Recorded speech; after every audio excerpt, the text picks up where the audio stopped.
Namaskar. Welcome to yet another new episode of D1 Podcast, a program that is powered by D1 Entertainment. And this is me, host Shravan K. Bhattrai.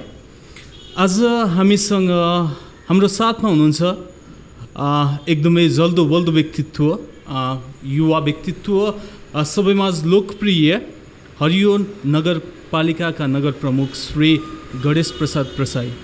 सरलाई कार्यक्रममा स्वागत छ। धन्यवाद। अलिकति लकडाउनको कुराबाट सुरु गर्न चाहन्छु सर। सुरुवाती चरणमा जस्तै अहिले लकडाउन सकिएर अवस्था केही नर्मल भए तापनि पेन्डेमिकले गर्दाखेरि अवस्था एकदमै क्रिटिकल थियो हैन, सबैतिर त्यस्तो थियो। पेन्डेमिक सकिएर अवस्था सहज जस्तो त पूर्ण भइसकेको छैन, तर पनि दिनचर्या चाहिँ कसरी व्यतीत हुँदैछ सरको अहिले? यो कोरोनाको प्रभावबाट जति समाजमा जुन जुन खालका प्रभावहरू परेका छन् तिनीहरूलाई चाहिँ कसरी हामी सामान्यकरण गर्दै जाने, जस्तो व्यापारिक क्षेत्रमा, शैक्षिक क्षेत्रमा, स्वास्थ्यकै क्षेत्रमा पनि, अन्य व्यावसायिक क्षेत्रमा पनि जुन खालका प्रभावहरूबाट हामीले चाहिँ एउटा त्रासको बिचमा जीवनयापन गऱ्यौँ, अब हामी सामान्य जीवनतर्फ फर्किने, कोरोनाबाट पनि बस्ने यस्ता खालका उपायहरू र समाजलाई पनि अब यो भयमुक्त कसरी बनाउन सकिन्छ भन्ने हिसाबले हामीले चाहिँ हाम्रा अब विकास निर्माणका कामहरू पनि हामीले गर्नुपर्ने छ। यहाँ भएका व्यापार व्यवसायहरू सबै हामीले लकडाउन गरिरहँदा बन्द भएका थिए, उहाँहरूलाई पनि कसरी एउटा चाहिँ मापदण्ड पुरा गरेर सञ्चालन गर्ने, अब स्कुलहरू पनि सिकाइको माध्यमबाट 7-8 महिनासम्म बन्द भयो, कसरी गर्ने। अब यो स्वास्थ्यमा डाइरेक्ट प्रभाव पार्ने भावनाले अब हामीले स्वास्थ्य कर्मीहरूको नगरपालिकामा कसरी चाहिँ विस्तार गर्ने, कसरी चाहिँ ओडै पछि स्वास्थ्य कर्मीहरू जाने एउटा वातावरण बनाउने र त्यसले चाहिँ कोभिड सँगसँगै अरू जनस्वास्थ्यका विषयहरूलाई पनि यो अगाडि लान सक्छ भन्ने विषयमा अहिले हामी चाहिँ त्यतातिर ध्यान केन्द्रित भएका छौँ। हिजो हामीले बनाएका योजनाहरू, अघिल्लो आर्थिक वर्षमा बनाएका योजनाहरू सम्पन्न गर्ने, अहिले आर्थिक वर्षमा बनाएका योजनाहरूलाई यो कोभिडमुखी बनाएर कसरी लाने। अब यसमा चाहिँ अहिले धेरै मान्छेहरूको रोजगारी गुमेको छ। सिङ्गो मध्य प्रदेशमा चाहिँ विदेशमा रोजगारीमा जाने धेरै चाहिँ हाम्रो सङ्ख्या छ। त्यो सङ्ख्या अहिले चाहिँ त्यहाँ पनि रोजगारी गुमेर फर्केको अवस्था छ।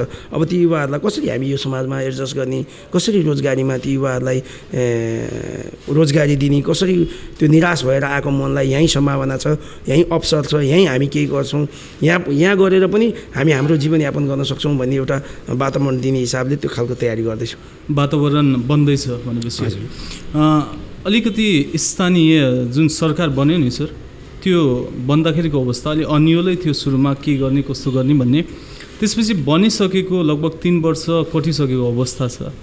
समग्र रूपमा हेर्दाखेरि एउटा सम्झिनु पर्दाखेरि 3 वर्ष पछिको परिवेश र 3 वर्षभन्दा अगाडिको परिवेशलाई कसरी सम्झिनुहुन्छ सर? यस्तो हामी एउटा नयाँ अभ्यासमा आयौँ। हजुर, अब हाम्रा अधिकार क्षेत्रहरू जनताले एक्सपेक्टेसन गरेको अवस्था, हामी चाहिँ एउटा व्यवस्थामा थियौँ, त्यो व्यवस्था नै परिवर्तन गरेर जनताको छोरो या जनताको छोरी यो देशको राष्ट्रपति प्रधानमन्त्री बन्ने 3 तहका सरकारहरू हुने, तिनै तहका सरकारले आफ्नो जिम्मेवारीपूर्वक समृद्धिको बाटोमा देशलाई लाने, त्यसको निम्ति आवश्यक बजेटहरू चाहिँ विनियोजन हुने जुन खालको हिजोको दिनमा चाहिँ हामी सरकार खोज्न काठमाडौँ मात्र जानुपर्छ। अहिले हामीसँग 3 तहका सरकार छन्। प्रादेशिक सरकार त्यसको परिभाषा छ, सङ्घीय सरकार त्यसको परिभाषा छ, स्थानीय सरकार त्यसको परिभाषा छ। यी सबै सरकारहरू चाहिँ जवाबदेही हुने गरी जनतामा कसरी काम गर्ने भन्ने एउटा फर्स्ट चाहिँ अनुभवमा हामी आयौँ र हामीले पनि हाम्रा संवैधानिक व्यवस्थापनलाई कसरी हामी कार्यान्वयन गर्ने भन्ने विषयमा हाम्रा चाहिँ अनुसन्धानहरू, हाम्रा खोजहरू, हामीले चाहिँ कानुन बनाउनु पर्ने जटिलता थियो। हामीले चाहिँ आफूलाई परिचालन गर्नका निम्ति समाजमा हिजो एक खाले व्यवस्था चलिरहेको थियो, समाजले एउटा खाले अभ्यास गरिरहेको थियो। अब हामी छिट्टै अर्को अभ्यासमा जाँदैछौँ। हिजो चाहिँ हामी स्थानीय तह भन्थ्यौँ, आज स्थानीय सरकारको रूपमा, सम्पूर्ण अधिकार सम्पन्न स्थानीय सरकारको रूपमा हामीले काम गर्ने। हिजो हामी कहाँ पर्याप्त बजेट आउँदैन थियो, अहिले हामीले व्यवस्थापन गर्न अझै पनि पर्याप्त त छैन, तर व्यवस्थापन गर्दा यहाँका समस्या समाधान गर्न सक्ने, यहाँका समस्या पहिचान गरेर त्यसलाई निदान गर्न सक्ने खालको चाहिँ बजेट हामीले प्राप्त गरिसकेपछि हामी त्यो 3 वर्ष अगाडि निर्वाचित भएर जाने र अहिले निर्वाचित भइसकेपछि जनताका आवश्यकताहरू कसरी पुरा गर्ने, नगरपालिकालाई कसरी आर्थिक आय आर्जनसँग जोडिने, यहाँको जनताको वास्तविक समस्याहरू के हो, कुन चिजहरू पुरा भयो भने हामी चाहिँ एउटा जनताले गाउँ छोडेर बाहिर जानु नपर्ने एउटा स्थिति हामी सिर्जना गर्न सक्छौँ। हामी रोजगारीको क्षेत्रमा होस्, शिक्षाको क्षेत्रमा होस्, स्वास्थ्यको क्षेत्रमा होस्, वातावरणको क्षेत्रमा होस्, भौतिक पूर्वाधारको क्षेत्रमा होस्, सबै क्षेत्रमा अब हामी सक्षम कसरी बन्न सक्छौँ भनेर एउटा चाहिँ हामीले योजना बनाउने चाहिँ जमर्को गरिएका छौँ। त्यो बिचमा हामीले धेरै अनुभव पनि प्राप्त गऱ्यौँ। हामीले चाहिँ तल्लो तहका समस्याहरू हिजोको दिनमा खानेपानी, यद्यपि बिजुली अनि बाटाघाटाहरू त अस्तव्यस्तै थिए। अब त्यो खालको व्यवस्था पनि थिएन। अब शैक्षिक संस्थाहरू अलि अस्तव्यस्त थिए, अलि डिरेल थिए। तपाईँको चाहिँ स्वास्थ्य संस्थाले पनि जनताको चाहना मुताबिक काम गर्न नसकेको थिएन, अब गरिएको थिएन। अब लिडरसिप पायो। अब त्यो लिडरसिप पाइरहँदा सुरुमा हामीलाई त्यही लिडरसिप पनि सञ्चालन गर्न अब हामीका अधिकार क्षेत्रका केही समस्याहरू जस्तो प्रदेश अब चाहिँ तपाईँको प्रदेश सरकार र सङ्घीय सरकारले चाहिँ अब संविधानमा सम्पूर्ण रूपमा अधिकार स्थानीय तहमा जाने भनेर तपाईँको चाहिँ व्याख्या भयो। तर त्यो प्रदेशको कानुनअनुसार हुने भन्ने खालका केही व्यवस्थाहरू केही हाम्रा सोचहरू चाहिँ स्थानीय सरकार बलियो हुनुपर्छ भन्ने एउटा सोच, स्थानीय सरकार चाहिँ सरकार होइन कि पहिलाको जस्तै केन्द्रबाट परिचालित गर्नुपर्छ भन्ने अर्का सोच, यस्ता सोचहरूले केही अप्ठ्यारो पारे। तर हामी ती सबै चिजलाई चिर्दै अघि बढिरहेछौँ। हजुर, वास्तवमै सेन्ट्रलाइजेसनबाट डिसेन्ट्रलाइजेसन भइसकेपछि स्थानीय तहमा त्यो आउँछ, अपर्च्युनिटी आउँछ, त्यो कार्यान्वयन गर्न सक्ने क्षमता त्यो निर्भर पनि हुन्छ तपाईँले केसम्म गर्नुहुन्छ भन्ने। जस्तै यहाँको कार्यकाल चलिरहेको छ, चलिरहँदाखेरि मैले चाहिँ यो कुराहरू गर्छु भनेको थिएँ र यो कुरा प्राथमिकतामा राखेर गरेँ भन्दाखेरि ह्यान्डफुल केही त्यस्तो सम्झेर एकदमै यो चाहिँ जल्दो बल्दो छ है, यो चाहिँ मैले गरेँ भन्दा चाहिँ के कुरालाई सम्झिन चाहनुहुन्छ? अब धेरै कुराहरू छन्। हिजोको दिनमा तपाईँले होइन, तपाईँले गर्नुभएको राम्रो कामहरू धेरै छ, त्यसमध्ये पनि मैले चाहिँ कस्तो भने कोही मान्छे पनि अँध्यारोमा नबसोस् भन्ने मेरो एउटा सोच थियो। हामी अलि भूगोल अलिकति हाम्रो चाहिँ चुरेसँग पनि जोडिएको हुनाले अहिले सबै घरमा बत्ती बलेको छ, पहिलो त्यो। दोस्रो, जहाँ चाहिँ एउटा खानेपानी एउटा समुदायले 20 घर 25 घर 40 घर 50 घर छ तर खानेपानीको व्यवस्था थिएन, ती मान्छेहरू खानेपानी खानको निम्ति पनि तडपेको अवस्था थियो। ती सबै खालका अवस्था जस्तो धेरै टाढा जानु पर्ने स्वस्थ खानेपानी खान नपाउने एउटा अवस्था थियो, त्यसलाई पनि हामीले अन्त्य गऱ्यौँ। हामी सङ्घीय सरकारको माध्यमबाट विभिन्न वडाहरूमा चाहिँ तपाईँको ओभरहेड ट्याङ्क सहितको शुद्ध खानेपानी खाने र जुन गाउँ बस्तीमा 20 घर 25 घर छ तर त्यहाँ पानी खाने स्थिति छैन, कल गाड्ने पनि, यस्तो धेरै चाहिँ सयौँ बस्तीहरूलाई हामीले चाहिँ गऱ्यौँ। अब कतिपय बस्तीहरू तपाईँको यो एम्बुलेन्स जान नसकेर केही ठाउँका मान्छेहरू चाहिँ बोकेर हिँडेको मैले चुनावको बेला देखेको थिएँ। मैले त्यही बेलामा अटोट गरेको थिएँ। अब त्यहाँ एम्बुलेन्ससम्म पुर्याउँछु, सबभन्दा पहिलो प्रयासै मेरो त्यो हो। त्यो चाहिँ हट टच हुने कुरा, त्यो मानवीय कुरा, जहाँ चाहिँ समस्या छ, सेन्टिमेन्टसँग जोडिन्छ, त्यस्तो कुराहरू थियो। जस्तो अब शैक्षिक क्षेत्रमा हाम्रा चाहिँ सामुदायिक विद्यालयहरूले चाहिँ राम्रो ढङ्गले अभिभावकहरूको मन जित्न नसकेको, विद्यार्थीहरूको भरोसा जित्न नसकेको एउटा स्थिति थियो। अब त्यो स्थिति चाहिँ हामीले चाहिँ निःशुल्क सबै गरिबका छोरछोरी पढ्न पाउनुपर्छ, स्कुलभन्दा बाहिर कोही मान्छे बस्नुहुन्न। स्कुलले नेपालमा चाहिँ निजी शैक्षिक संस्थाले दिएको जति सामुदायिक संस्थाले पनि दिन्छन्, सरकारी संस्थाले पनि दिन सक्छन् शिक्षाको क्वालिटी भनेर त्यो कुरालाई हामीले प्राथमिकताका रूपमा राख्यौँ। र पहिलो कुरो चाहिँ हामी यो अहिले नयाँ अभ्यास गरेको लोकतन्त्रको चाहिँ एउटा चाहिँ मूल्य मान्यता भनेको गाउँघरकै सरकार, आफ्नो सरकार आफ्नै गाउँघरमा।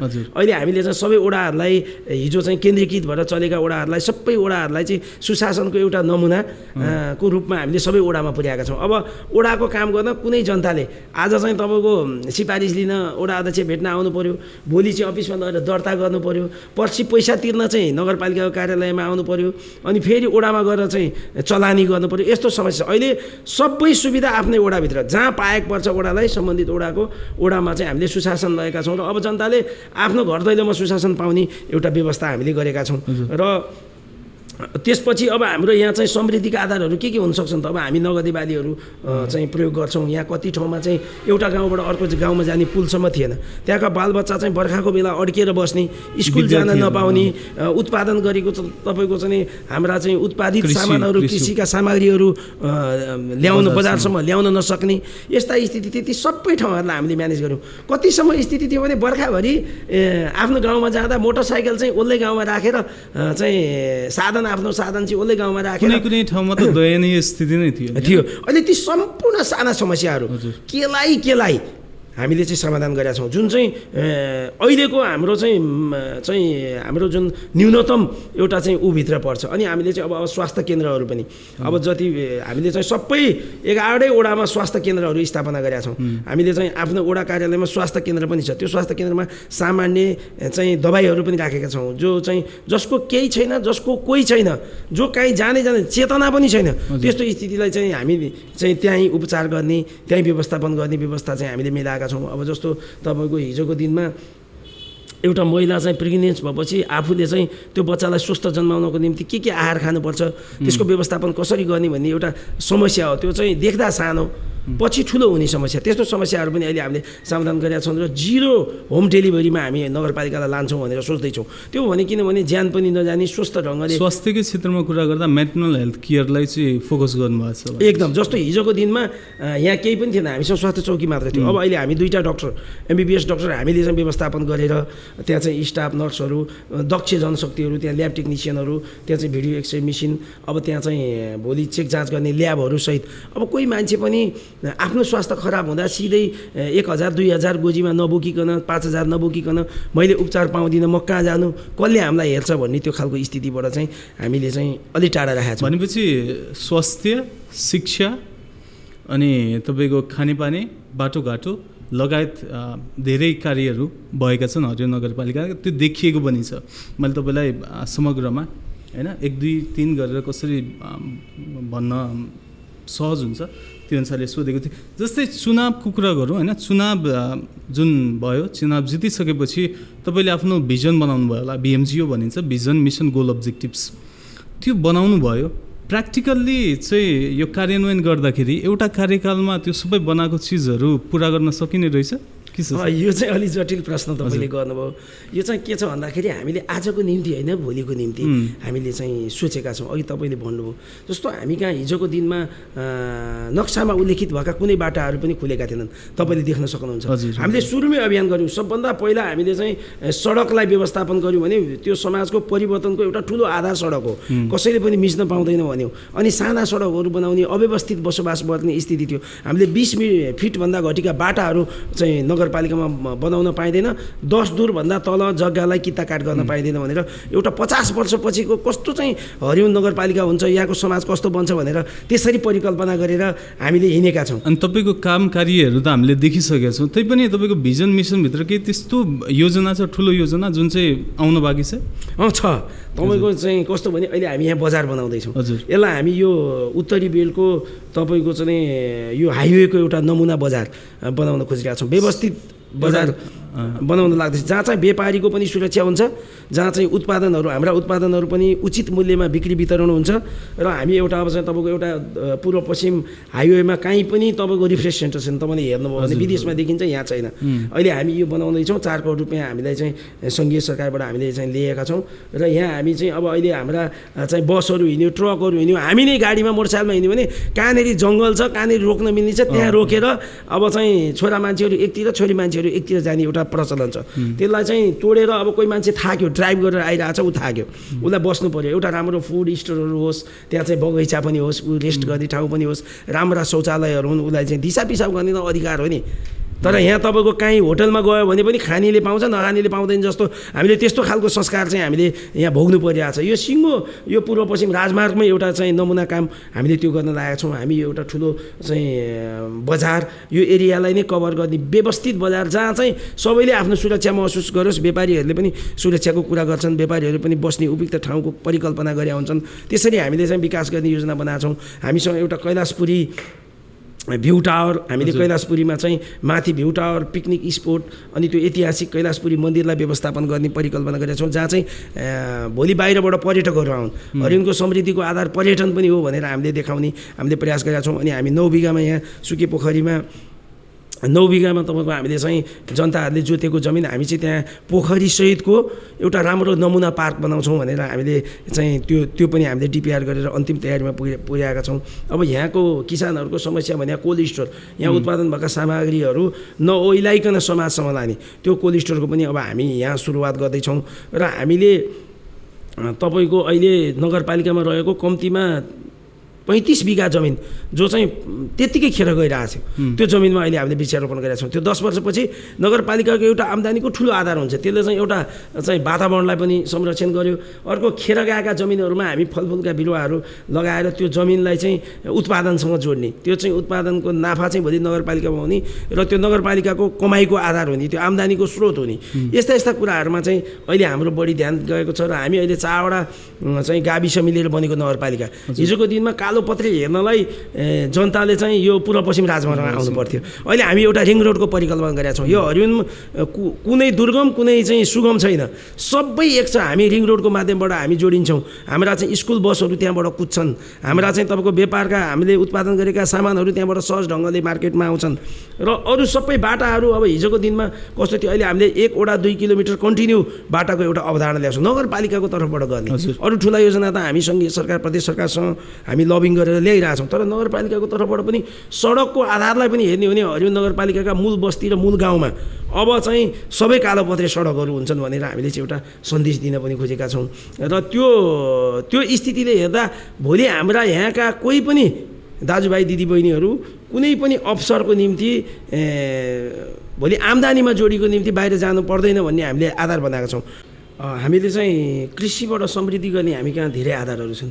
हामीसँग नगदे बालीहरू, उखु खेती भयो, तपाईँको चाहिँ हामी फलफुल खेती भयो, तरकारी खेती भयो, हामीसँग माछा पाल्ने पनि प्रशस्त सम्भावना छ, चाहिँ मासु उत्पादन गर्ने पनि सम्भावना छ, दुध उत्पादन गर्ने पनि सम्भावना छ। यो विशाल सम्भावनाभित्र रहेको हाम्रो नगरपालिका अब सबै क्षेत्रलाई हामीले एउटा पकड क्षेत्रको रूपमा विकास गर्ने।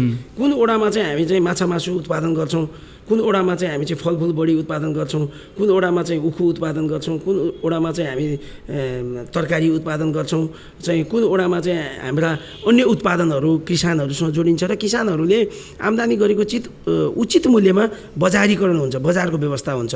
त्यो पनि हामीले तयारी गरिरहेका छौँ। अब हामीले यहाँ चाहिँ उपभोक्ता सहकारी मार्फत सबै खालका उत्पादनहरूको मूल्य ग्यारेन्टी हुने र त्यो मूल्य चाहिँ सहकारी मार्फत खरिद गर्ने, त्यसलाई चाहिँ राष्ट्रिय अन्तर्राष्ट्रिय बजारमा लाने गरी हामी योजना बनाउन लाग्दैछौँ। त्यसको निम्ति पनि हाम्रो त्यहाँ तयारी भएको छ। अहिले हामीले एउटा चाहिँ यो स्थानीय स्तरमा एउटा औद्योगिक ग्राम बनाउनु पर्छ भनेर त्यहाँ हामी चाहिँ 8 बिघा जग्गालाई चाहिँ हामीले चाहिँ कम्पाउन्डिङ गरेर राखिरहेका छौँ। त्यहाँभित्र पनि हाम्रा धेरै यहाँभित्र उत्पादन हुने मह पनि हामीले उत्पादन गर्छौँ। महको पनि त्यहाँ सर्लाही जिल्लाको हरिउन नगरपालिकाको स्थानीय उत्पादनहरू के छन् र तिनको बजारीकरण हुने आधारहरू के छन्, ती कहाँ बस्छन्, तिनलाई कसरी व्यवस्थापन गरिन्छ भन्ने विषयमा चाहिँ अहिले हामी त्यतातिरको तयारी सर यतिको कामहरू छ, यति तपाईँले योजनाहरू सुनाउनु भयो। मैले बुझ्न चाहेको खास कुरा चाहिँ यो 5 वर्षको अवधिमा सबै सम्भव छ या छैन? यो चाहिँ सबै तपाईँको हामीले चाहिँ योजनाहरू हामी चाहिँ एकदम पुरा गर्छौँ भन्ने छैन, तर सुरु हुन्छ। त्यो सुरु भएपछि के हुन्छ भने समाजले त्यसलाई अपनत्व लिन्छ, चाहिँ नगरपालिकाले त्यसलाई अपनत्व लिन्छ र भोलिको दिनमा आउने जनप्रतिनिधि जो आउँछ उसले पनि यी हाम्रा असल कामहरू, यी हाम्रा असल अभ्यासहरू, यी हामीले पुरा गर्न नसकेका कामहरूलाई जनतालाई देखाएका सपनाहरू र ती सपनाहरू वास्तविकतामा आधारित छन्, ती सपनाहरू समृद्धि हुने खालका छन् भने ती सपनाहरूलाई बोकेर जानुपर्छ। यो 5 वर्षमा यी सबै कुरा पूर्ण रूपमा सफल हुने, केही कुराहरू चाहिँ इनिसिएट हुन्छ, सुरुवात हुन्छ, त्यसलाई कन्टिन्यू हुन्छ हुँदैन भन्ने कुरा त्यो भविष्यमा अर्को होइन कार्यकाल को आउनुहुन्छ वा कसले चलाउनुहुन्छ तपाईँ स्वयं पनि हुन सक्नुहुन्छ, त्यो अनुसारले डिटरमाइन हुने कुराहरू पनि छ। एक्ज्याक्टली यो अहिले तपाईँको हामीले चाहिँ समृद्ध हरिउनका सपना देखाएको छौँ। आजको हरिउन होइन, 50 वर्षपछिको हरिउन कस्तो हुन्छ त्यो कुराको सपना हामीले देखाएका छौँ। त्यो चाहिँ एउटा जस्तो बाटो हामीले कोर्दिएका छौँ। अब त्यसलाई चाहिँ त्यो बाटोलाई पनि भोलि तपाईँको पहिला चाहिँ बाटो खोलिन्छ, त्यसपछि हत्ता नाला बनाइन्छ, त्यसपछि पिच गरिन्छ, त्यसपछि बिरुवाहरू रोपिन्छ र अनि सुन्दर सडकमा मान्छे आवत जावत गर्छ। त्यो चाहिँ सुन्दर सडक चाहिँ अहिले 5 वर्षभित्र बन्दैन, त्यो चाहिँ एउटा परिकल्पना छ। तर हरिउन कस्तो बन्छ भन्ने चाहिँ हामीले चाहिँ त्यो तयारी गरेका छौँ। हजुर, अलिकति हरिउन नगरपालिकामा हेर्दाखेरि प्रतिपक्षीय अलिकति कमजोर भएर प्रस्तुत भएको जस्तो महसुस हुन्छ सर? होइन, मैले त्यस्तो पाएको छुइनँ। मैले के पाएको छु, प्रतिपक्ष जिम्मेवार छ भनेर पाएको छु। राजनीति भनेको भने विरोध गर्नु मात्र राजनीति होइन, राजनीति गर्दा तपाईँको सच्चाइमा आधारित भएर गर्नुपर्छ। होइन, कहिलेकाहीँ कहीँ कतै सुनिन्छ जस्तै तपाईँले धेरै राम्रो काम गरिरहँदा पनि कतिपय ठाउँहरूमा, केही ठाउँहरूमा जस्तै हरिउन नगरपालिकाको मेयर डिजिटलाइजेसनको कुरा धेरै गर्छ, डिजिटल मेयर होइन, डिजिटलको काम गर्ने भनेर पनि भएको छैन भन्ने कुराहरू गरिएको सुनिन्छ केही ठाउँहरूमा। यसलाई चाहिँ तपाईँले कसरी लिनुभएको छ? होइन, यो त के हो भने तपाईँले सुन्नु भएको छ यो? मैले पनि सुनेको छु, म तपाईँको कार्यक्रम मार्फत आम मान्छेलाई एउटा भन्न पनि चाहन्छु। एउटा कुनै बाटोको खाल्टो भएको अथवा एउटा कुनै अलि बढी मान्छे अव्यवस्थित भएर बसेको कुरालाई फोटो खिचेर डिजिटल नगरपालिकाको पारा हेरौँ भन्छन्। अब त्यस्ता मान्छेसँग त मेरो जवाब छैन। डिजिटल भनेको के हो? प्रविधि मैत्री हो, त्यो चाहिँ बाटोको खाल्टोसँग जोडिँदैन, त्यो चाहिँ अरू कुनै विषयसँग जोडिँदैन। त्यो चाहिँ कस्तोसँग जोडिन्छ भने तपाईँले हरिणको बारेमा बुझ्न खोज्नुभयो, तपाईँले सम्पूर्ण कुरा त्यहाँ डिजिटल तपाईँको चाहिँ माध्यमबाट बुझ्न सक्नुभयो। हरिणको स्कुल कतिवटा छ, कतिवटा स्कुल छ हरिणमा हान्नुभयो आयो, हरिणमा कति बाटो छन् हान्नुभयो आयो। र तपाईँले हरिणले के काम गर्छ, जस्तो हरिण नगरपालिकाको आय व्यय के हो, नगरपालिकाका गतिविधिहरू के छन्, कति नगरपालिकाले चाहिँ तपाईँको चाहिँ यो ट्याक्सहरू उठाइरहेछ, कसरी खर्च भइरहेछ, यी सम्पूर्ण कुरा संसारको जुन कुनामा बसेर पनि मान्छेले हेर्न सकोस्, पारदर्शिता होस् भनेर हामीले चाहिँ त्यो खालको डिजिटलाइजेसन गर्न खोजेको। जस्तो तपाईँ अब आफ्नो घर नक्सा बनाउनुहुन्छ, अहिले तपाईँ फाइल बोकेर कुदे गर्नुपर्छ। भनेपछि केही मान्छेको सीमित मान्छेको बुझाइमा तपाईँको डिजिटलाइजेसन गलत तरिकाले विश्लेषण भइरहेछ। एक्ज्याक्टली, मैले त्यो महसुस गरेको कुरा। मैले यसो कहिलेकाहीँ कम्प्लेनमा हेर्छु, त्यो कम्प्लेनले त हामीलाई सुधार्छ, हामीलाई अझ सफल बनाउन तपाईँको मद्दत पुग्छ। ती कुरा चाहिँ कस्तो छन् भने अहिले केही कुरामा विरोध गर्न पाइएन। अब नगरपालिकाले जहाँ समस्या त्यहाँ समाधान भनिदिएको छु मैले, सानातिना कुरा। त्यसैले हामी सरकार, कोही मान्छे, म कुनै गाउँमा जान्छु, 20 घर मान्छेले हामीले पानी खुवाउन पाएन भन्यो भने तपाईँ भोलि बिहानदेखि धारा गाड्नुहोस्, तपाईँलाई म पानी खुवाउँछु भनेर मैले हिँड्छु। कुनै ठाउँमा गयो बाटो यस्तो खाल्टो छ, हिँड्न नसक्ने छ, मेयर साहब यो बाटो बनाइदिनु पऱ्यो, लु आजैबाट तपाईँकोमा ग्राभल झर्छ। अनि अरू यस्ता धेरै कुराहरू छन्, जस्तो तपाईँको चाहिँ खोलो आयो, एउटा कुलो बगायो, हाम्रो त खेतीमा पानी नलाग्ने भयो भन्नुहुन्छ, ल आजबाट बनाउन सुरु गर्नुहोस्, यही सिजनमा तपाईँको खेतीमा चाहिँ पानी लाग्नुपर्छ। मैले त्यस्तो खालको, मैले त्यसरी बजेट पनि त्यसरी विनियोजन गरेको छु, भइपरि आउने शीर्षकमा। अब कोही यस्तो गरिब भयो, एम्बुलेन्स लिएर चाहिँ जान पनि सक्दैन उपचारको लागि, एम्बुलेन्स मैले त्यहीँ बोलाइदिन्छु, तपाईँ यो एम्बुलेन्स लिएर उपचारको निम्ति जानुहोस्। सिम्पली हरिण नगरवासीले डिजिटलाइजेसनको कुरा बुझ्दाखेरि के बुझ्नु पऱ्यो? हाम्रो डिजिटलाइजेसन भनेको चाहिँ अब यो तपाईँहरूले बुझ्नु नै भएको छ होइन। यो चाहिँ के हो भन्दाखेरि प्रविधिबाटै सबै काम होस्। हजुर, प्रविधिबाटै तपाईँले सबै चिज हेर्न पाउनुहोस्। अनि अर्को कुरा चाहिँ के भनेदेखि जस्तै प्रविधिको लागि जुन अब इन्टरनेट फेसिलिटिजहरूको कुराहरू पनि आउँछ।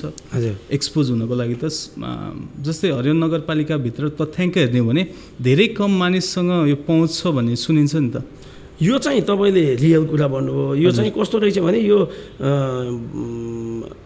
चाहिँ कस्तो भने अब नेटको व्यवस्था हामीले चोकचोकमा गऱ्यौँ, फ्री वाइफाईको व्यवस्था हामीले गऱ्यौँ, गर्दा त्यसलाई परिचालन गर्न चाहिँ एकदम तपाईँको गाह्रो हुन्छ होइन। कतै सुनिन्छ यो के भनेदेखि जस्तै नेट फ्री दिनुभएको छ तर नेट चल्दैन रे भन्ने पनि सुनिन्छ। त्यही मैले भन्छु, जस्तो यो त तपाईँको हामी के छ भने नेट बिजुली भने त अलिकति सानो मिस्टेक हुने साथ खुस्किन्छ। अब त्यसमा चाहिँ हामीले चाहिँ सम्झौता गरेर बनाउनु दिएको हुन्छ। अब आज बिग्रियो, अब मान्छेलाई फोन गरेर बनाउनु, अहिले तपाईँ यहाँ सोलर लाइट हेर्नुहुन्छ नि रोडभरि, सोलर लाइट हामीले हालिदिउँ, त्यसलाई चाहिँ अब धुलो मैलो आउँछ, कुनै कारणले त्यो बिग्रिन्छ, अनि बनाउन चाहिँ हालेको मान्छेलाई खोज्नुपर्ने टाइम लाग्ने। अनि हामीले यहाँ क्यामेराहरू पनि राखिदिएका छौँ बजारमा सेक्युरिटीको लागि, अनेक हिसाबले थाहा होस् भने। अब त्यो क्यामेरा पनि कति बेला कुन चाहिँले एउटा आएर तार चुनाइदिन्छ, कति बेला त्यो क्यामेरा चाहिँ तपाईँको नचलेको अवस्था हुन्छ। यसलाई चाहिँ म्यानेज गर्न चाहिँ अब कुन तरिका गर्ने, कसरी सम्झौता गर्ने, कुन ट्र्याकमा जाने, जस्तो नेटकै कुरामा पनि नेट कसै कहाँ गयो भने नगरपालिकाको मेयरलाई फोन आउने होइन कि, जुन कम्पनीले नेट जडान गरेको छ त्यहाँ नेटले अहिले काम गरिरहेको छैन, त्यहाँ गएर गर्नु पऱ्यो भनेर एउटा चाहिँ कार्यविधि बनाएर त्यस्तो खालको अवस्था चाहिँ गर्नुपर्छ कि भन्ने यो बिचको अनुभवले त्यस्तो बनाइरहेछ। भनेपछि एउटा हायरार्की अनुसारको होइन, एउटा लेभल अनुसारको अथोरिटी र रेस्पोन्सिबिलिटीको फ्लो हुँदै जानु पऱ्यो एकदम होइन। एकदम तपाईँलाई एउटा दोष पनि छ, म यो कुरा गर्छु। जस्तै हरिण नगरपालिकाको मेयर सर्वहाराको कुरा भन्दा पनि उसको छेउछाउमा रहेको आसपासमा रहेको मान्छेहरूको कुरा धेरै सुन्छ भन्ने एउटा दोष छ तपाईँलाई होइन? त्यो यसलाई कसरी, यसलाई कस्तो छ भने यो पोलिटिक्समा तपाईँको सर्वसाधारणले पोलिटिक्स बुझ्दैन होइन। होइन, एकदमै सीमित मान्छेसँग मात्रै हरिण नगरपालिकाको मेयर रमाउँछ भन्ने मान्छेहरू पनि छन्। म त तपाईँलाई के भन्छु, मेरो व्यस्तता कस्तो हुन्छ भने बिहान 7-9 बज्दै घरमा साथीहरू आउनुहुन्छ, विभिन्न समस्या लिएर आउनुहुन्छ, उहाँहरूसँग चाहिँ उहाँको समस्याको बारेमा छलफल गर्छु।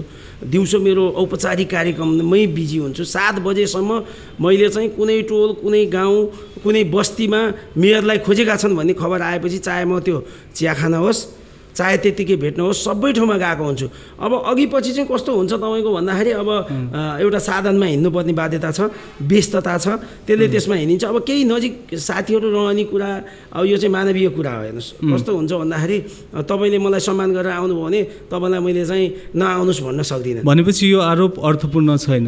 अर्थपूर्ण छैन। जो कोही मान्छे पनि हरिण नगरपालिकाको मेयर मलाई भेट्न पाउँछ, आफ्नो गुनासा राख्न पाउँछ, आफ्नो सल्लाह दिन पाउँछ र समस्या छ भने उसले भन्नुपर्छ, नभनिकन चाहिँ होइन, भनेपछि म त्यहाँ पुग्छु। त्यसैले कुनै पनि मान्छेले मेरो नजिक भएर कुनै खालको बेनिफिट उठाएको पनि छैन, म उठाउन पनि दिनेवाला छैन। सर्वहारा व्यक्तिको हकमा मेयर जहिले पनि लागिरहनुहुन्छ भनेर बुझ्नु पर्यो। एकदम जसको कोही छैन त्यसको नगरपालिका छ, मेयर छ, यो कुरा तपाईँले क्लियरली भन्दै हुन्छ। त्यो मलाई लाग्छ आम पब्लिकमा त्यो फिल पनि छ, आम पब्लिकले त्यो कुरा पाएका पनि छन्। हजुर, तपाईँले अघि व्यस्तताको कुरा पनि गर्नुभयो, धेरै कार्यक्रमहरूमा संलग्न हुनुहुन्छ, धेरै ठाउँमा जानुहुन्छ, बिहान 7 बजेदेखि नै व्यस्तता, हामीले तपाईँलाई सम्पर्क गर्दा पनि तपाईँ एउटा प्रोग्राममा हुनुहुन्थ्यो। यति व्यस्त भए पनि यो अनुहारमा चाम चाहिँ कहिले पनि घटेन तपाईँको, खास राज के हो? यो चाहिँ के रहेछ भने आत्मसन्तुष्टि हुने हजुर कुरा र आफूले गरेको कुरामा आफूलाई आत्मगौरव हुने। र मैले राजनीतिमा एउटा देखेको कुरा तपाईँको मिडिया मार्फत म भन्न चाहन्छु, म कोही यस्तो मान्छे जो चाहिँ असफल हुन्छ भनेर मान्दिनँ, जसले लोभ गर्दैन। जसले लोभ गर्छ, लोभ जसले गर्दैन त्यो मान्छे पूर्ण रूपमा सफल हुन्छ। लोभ नगर्ने मान्छेमा के हुन्छ भने आत्मसन्तुष्टि हुन्छ, डर भन्ने चिज हुँदैन। र त्यो तपाईँको मान्छेले यति धेरै माया गरेको हुन्छ। अब अहिले हामीलाई जनताले विश्वास गरेर मत दिएको छ, हामी निर्वाचित भएका छौँ। त्यो निर्वाचित भएको ठाउँमा जनताले यति ठुलो आशा गर्छ। जनताले आशा गरेर आउँदा पनि म एकदम खुसी लाग्छ। मान्छे डेलिगेसन आयो भनेर डराउने, डेलिगेसन आयो भने भेट नगर्ने गर्छन्। मलाई त जति डेलिगेसन आयो त्यति खुसी लाग्छ। त्यो भनेको तपाईँप्रतिको उत्तरदायित्व पनि हो जनताको। एक्ज्याक्टली। तपाईँले त्यो उत्तरदायित्वलाई कसरी आफूले पूर्ति कसरी गर्ने, त्यसलाई कसरी लग्ने भन्ने कुरा पनि हो। जस्तै स्थानीय सरकारको कुरा, जस्तै स्थानीय सरकारले बाटोघाटो बनायो, खानेपानीको कुराहरू भन्नुभयो तपाईँले, होइन, धेरै कुराहरू गरेको कुरा गर्नुभयो। तर दिगो विकास अहिले देखिन्न नि। कतिपय रोडहरू बनाएको रोडहरू पिच भत्किँदैछ कतिपय ठाउँमा नाला बनाइयो तर त्यसको आउटलेट छैन, कहाँ लगेर बगाउने, कहाँ जाने भन्ने कुरा छैन, होइन। वृक्षारोपण गरियो, रुख बिरुवा, त्यो उम्रेको रुख बिरुवाहरू कतिपय ठाउँमा मरेर गएको देखिन्छ। यो चाहिँ किन सर? यो चाहिँ तपाईँको कस्तो छ भने हामीले चाहिँ अलिकति निकास बिनाको मान्छेको जनताको इन्ट्रेस्ट के हुन्छ भने तपाईँको म पहिला नाला व्यवस्थापन गर्छु अनि पिच गर्छु भन्ने माने, पहिला पिच गर्नुहोस् पछि नाला व्यवस्थापन। सस्टेनेबल डेभलपमेन्ट देखिएन त्यो समस्या हामीले भोगेका छौँ। जस्तो निकास बिनाको विकास पनि भएको छ, त्यो पनि हामीलाई एउटा शिक्षा भएको छ। पहिला हामी चाहिँ पानी कहाँबाट पास हुन्छ भनेर नसोचेर तपाईँको कालोपत्री गर्थ्यौँ। अहिले हामीले सबभन्दा पहिला यहाँ पानी जम्न सक्छ, यो पानी कसरी पठाउन सकिन्छ, कतिवटा चाहिँ यसमा चाहिँ कति ठाउँ व्यवस्थापन गर्यो भने त्यो गाउँ डुब्दैन भनेर हामी तयारी गरेका छौँ। यो सबै अनुभव रहेछ। हेर्नुहोस्, यो विकासको पनि हामीले नयाँ मोडेल, नयाँ अनुभव गर्दैछौँ। र अब अहिले हामीले चाहिँ पिच सबैतिर बनायौँ, अब हामी नाला पनि बनाउँछौँ। यो पानी भनेर त नेचुरल निकास दिने कुरामा कसैले नालाको विकास देखिएन। जस्तै हरियो नगरपालिका मेन चोकमै पनि कुरा गर्दाखेरि नाला बनाइयो, आउटलेट नभएर त्यसमा पानी जम्ने भइसकेपछि त्यो नाला पुरिएको अवस्था पनि छ। विकास त भयो तर दिगो विकास भएन, सस्टेनेबल डेभलपमेन्ट भएन, होइन। यो कुरालाई मैले जोड्न चाहेको थिएँ। होइन, यो तपाईँको एकदम तपाईँले जायज कुरा राख्नुभयो। जस्तो यो पूर्व पश्चिम राजमार्गमै छैन, पहिला घर थिएन, राजमार्ग बनाउने बेलामा मान्छेले सोचेन। हजुर। अनि तपाईँको चाहिँ 2-4 ठाउँमा लचका अब लचका भन्दा यतापट्टि पनि व्यक्तिको जमिन छ, उसले घर बनाउन थाल्यो, अग्लो बनाइदियो भने त पानी त नेचुरल्ली तपाईँको बग्न नपाएपछि त जम्छ, त्यो स्थिति छ। त्यसैले अहिले मैले यो नहरमा हामी चाहिँ यो अहिले हामी रेलको काम गर्दैछौँ। तपाईँले एकदम सही बेलामा सही कुरा चाहिँ उठाउनु भयो। अहिले रेलको काममा म आफै लागिरहेको छु। त्यो रेलको चाहिँ हिजो गरेको चाहिँ तपाईँको सर्वेमा 2-4 ठाउँबाट मात्रै पानी चाहिँ पास गर्ने चाहिँ आउटलेटहरू बनाएको रहेछ। अहिले मैले चाहिँ रेलको चाहिँ डीलाई बोलाएर यहाँका सबै मान्छेहरूलाई राखेर हाम्रो समाजमा कति पानी बग्न सक्छ, कति पानी आउँछ हामीलाई अन्दाज छ नि। अब ती पानी कति ठाउँबाट बग्यो भने मात्रै हामी भोलि डुब्दैनौँ। त्यति अग्लो रेलको मार्ग बनिरहेछ भने भोलि मास्तिरको भूमि सबै डुब्न सक्छ नि। त्यो आधार बनाएर यही अहिले चाहिँ हामी तयारी गर्दैछौँ। अनि उहाँले भन्नुभयो, उहाँहरूसँग मेरो डिस्कस भयो, तपाईँ 3 ठाउँ बनाउनु भएको छ हरियो नगरपालिका, तपाईँले 20 ठाउँ पनि बनाउनुपर्छ, तर यहाँको जनता पानीमा डुब्नु हुँदैन। अहिले तयारी गर्नुहोस्, अहिले परिवर्तन गर्नुहोस्, अहिले चेन्ज गर्नुहोस्। भनेपछि विकासले अनुभव पनि बटुल्न मौका दियो। एकदम, यो त हजुर पाइलामा चाहिँ सिकाइ। यो जीवन कस्तो रहेछ भन्दै कोही मान्छे पनि हामी कस्तो नेपालीमा कस्तो छ भने अलिकति जाने भने धेरै जान्ने छु भन्ने एउटा चाहिँ हामीमा अल्पज्ञानी भयङ्करी भन्छ नि, हामीमा त्यो एउटा स्थिति छ। तर मान्छे कुनै पनि जिम्मेवारीमा, कुनै पनि पलमा, कुनै पनि बोलीचालीमा, कुनै पनि इभेन्टमा सिक्दो रहेछ। मलाई यो फिल भएको छ। मैले पहिला जनता आउँदाखेरि जनताका समस्याहरूलाई कसरी हेर्ने, ती समस्यालाई चाहिँ कसरी निदान गर्ने भन्ने एउटा चाहिँ अहिले बोलिहाल्नु भएन भन्ने हुन्थ्यो। अहिले चाहिँ समस्याहरू जोडेर आउँदा आउँदा आउँदा यसका निकास के हुन सक्छन् भनेर चाहिँ जनताले राखिसक्दा त्यसको निकास हाम्रो दिमागमा आउने एउटा स्थिति भएको छ। अहिले तपाईँलाई म भन्छु, हामी प्राविधिक त होइन नि, तर म गएँ भने बाटो हेर्न गएँ भने कहाँ कलबाट राख्नुपर्छ भनेर मैले अहिले नै आफूलाई चाहिँ नजरअन्दाज गरिहाल्छु। कुन समस्या भोलि कहाँ आउन सक्छ त्यो देख्ने यो चाहिँ अनुभवले गर्दो रहेछ। फारसाइटनेसको कुरा पनि आयो। सर, अनुभवको कुरा गर्नुभयो तपाईँले, जस्तै अनुभवको आधारमा के भन्नुहुन्छ हरियो नगरपालिकाको विकासमा के कुराहरू चाहिँ समस्यालाई समाधान गर्न सकिन्छ वा के समस्याहरू छन् जसलाई समाधान गरेर लिएर जान सकिन्छ दिगो विकासको लागि? हामी कहाँ सबभन्दा एउटा महत्त्वपूर्ण कुरा चाहिँ के छ भने हाम्रो समाज अन्तको समाजभन्दा जवाबदेही र जिम्मेवार छ। मैले यो पाएको कुरा। अब राजनीतिक दल अहिले तपाईँले भन्नुभयो विरोधी हुँदैन, तपाईँले गल्ती गरेन राजनीतिक दलले विरोध गर्ने, यहाँ त राम्रोको लागि गर्ने हो। राम्रो जसले गर्छ, म त अहिले कुनै दलको मान्छे होइन नि, म त नगर प्रमुख हो नि। मैले हिजो मलाई भोट नदिएको मान्छे भनेर उसको चाहिँ राज्यबाट पाउने सुविधा रोक्न मिल्दैन नि। मैले त सबैलाई एकै ठाउँमा राखेर एउटा चाहिँ सरकार प्रमुखको हैसियतले चाहिँ व्यवहार गर्नुपर्ने हुन्छ। हामी कहाँ त्यो साह्रै पोजिटिभ कुरा त्यो छ। अब किन हरियोनमा विरोध हुँदैन भनेर अन्त पनि कुरा हुन्छ अरे। अरू नगरपालिकामा ताला लाग्छ, विरोध हुने, कर्मचारीसँग तपाईँको चाहिँ जनप्रतिनिधिहरू नमिल्ने, जनप्रतिनिधिसँग कर्मचारी नमिल्ने, यो सबै किन हुन्छ मैले बुझेको चाहिँ स्वार्थ भयो भने हुन्छ।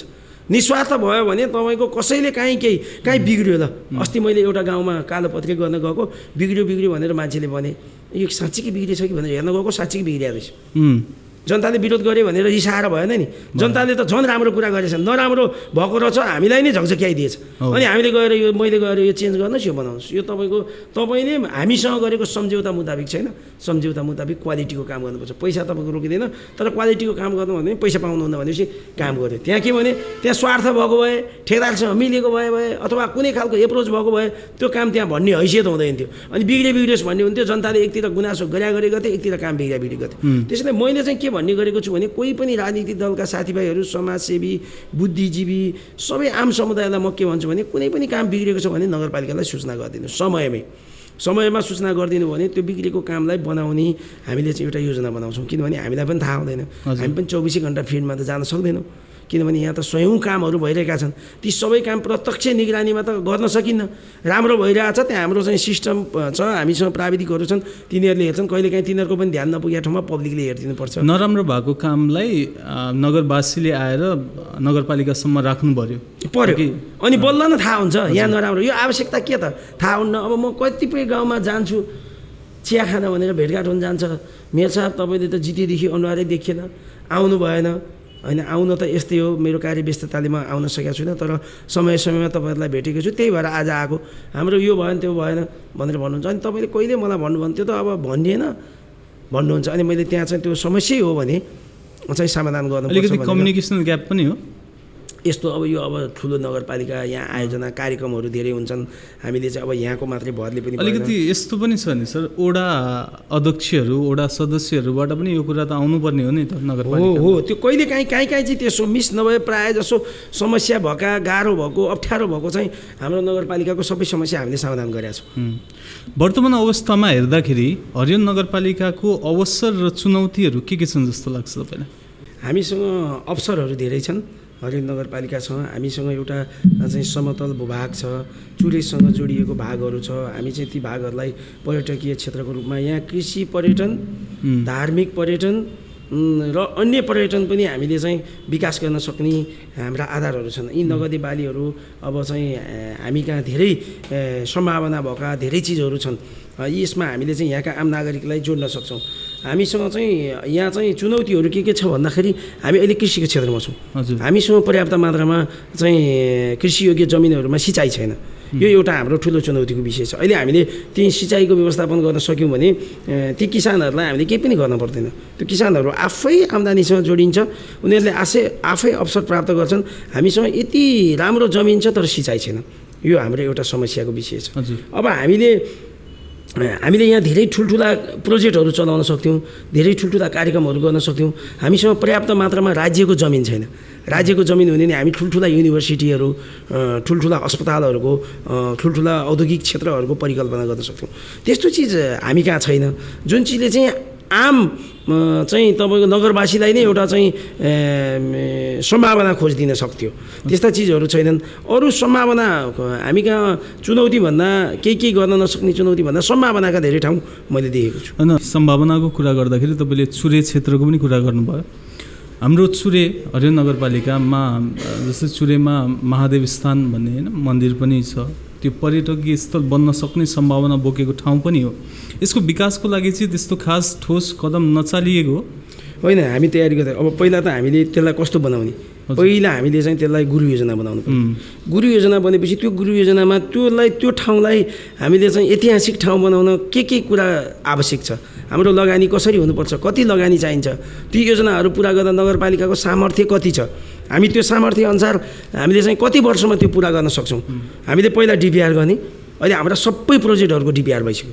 अब त्यहाँ कति लगानी हुन्छ त्यसलाई चाहिँ एकै वर्षमा गर्न सकिँदैन, त्यसलाई बहुवर्षीयमा। जस्तो अहिले हाम्रो कार्यकालमा सुरु गऱ्यौँ भने अर्को नगर प्रमुखको कार्यकालमा 6 वर्षभित्र ती कार्यक्रम योजनाहरू पुरा हुन्छन् र अनि हरिउनमा देखिने खालका एउटा चाहिँ पर्यटक स्थलहरू निर्माण गर्न हामी सक्छौँ। अनि वनवाटिकाको कुरा पनि आउँछ सर, होइन? वनवाटिका जस्तै केही युवा साथीहरू मिलेर आफ्नो ठाउँ आफै बनाऊ भनेर एउटा अभियान जस्तो चल्यो पनि, यसलाई चाहिँ कुन रूपमा लिनुहुन्छ? अलिकति सहकार्य नपुगेको हो युवासँग? होइन, त्यस्तो केही पनि होइन। सहकार्य त्यो युवाहरूले गरेको काम एकदम राम्रो हो। हजुर, चाहिँ समाजको काम जो कोहीले गर्दा त्यो एउटा उदाहरण हुन्छ। अहिले हामी कहाँ के प्रवृत्ति छ भने सबै चिज अरूले गरिदियोस्, समस्या जति सबै अर्कालाई थोपर्ने, अनि चाहिँ तपाईँको समाधान यसको के बाटो छ भनेर नखोज्ने र अलिकति सत्ता, अलिकति तपाईँको के छ भन्दाखेरि त्यो हुन त फलेको रुखमै सबैले झटारो हान्छन्। सरकार भने त्यही हो, त्यहाँबाट हानेपछि पाइन्छ भन्ने हुन्छ। त्यो युवाहरूले गरेको काम एकदम असाध्यै सकारात्मक छ। तर हामीले पनि हामीले त्यसको डिपिआर पहिले गरिसकेका छौँ। युवाहरूले गर्नुभन्दा पहिला पनि हाम्रो चाहिँ त्यहाँ के बनाउँछौँ भने चाहिँ हामीसँग कङ्क्रिट डकुमेन्ट छ, हामीसँग पैसा थिएन। यो साल हामीले पैसा पनि छुट्याउन योजना गरेका छौँ। झन् युवाहरूले त्यसो गरेपछि उहाँहरूसँग पनि सहकार्य गरेर सानो काम होस् तर उदाहरणीय काम आफैले गर्नुपर्छ भनेर जुन युवाहरूले लाग्नु भएको छ, हामीले त्यहाँ गर्ने काममा पनि अब ती युवा साथीहरूलाई मैले चाहिँ समेटेर सँगसँगै लिएर जान्छु। हरियो नगरपालिका युवाहरूसँग सहकार्य गरेर अघि बढ्नलाई, त्यो क्षेत्रको विकास गर्नको लागि एकदम लागि परेको छ। अब भनेपछि छिटै नै सहकार्य भएर त्यो हुन्छ। वनवाटिका, महादेव मन्दिरको होइन जुन विकासको काम छ मैले गरेँ जुन कुरा, त्यो अवश्य पनि हुन्छ। पक्का हुन्छ, सहकार्यमा हुन्छ। हजुर, अलिकति सन्दर्भ चाहिँ एउटा कोट्याउन चाहन्छु सर। यो अलिकति सोसल साइट्समा एकदमै धेरै देखियो पनि केही समय अगाडि सपना मोक्तानको केसलाई लिएर नेसनल मिडियाले तपाईँलाई फोन मार्फत कन्ट्याक्ट गर्यो। पृष्ठभूमि के हो तपाईँको? त्यो बेला देखिएको जुन एग्रेसन वा हुन्छ नि एउटा आवेगमा आउनुभयो, त्यो खास कारण के थियो? जनप्रतिनिधि भएर त्यति आक्रोशमा जुन प्रस्तुत हुनुभयो, यो चाहिँ किन?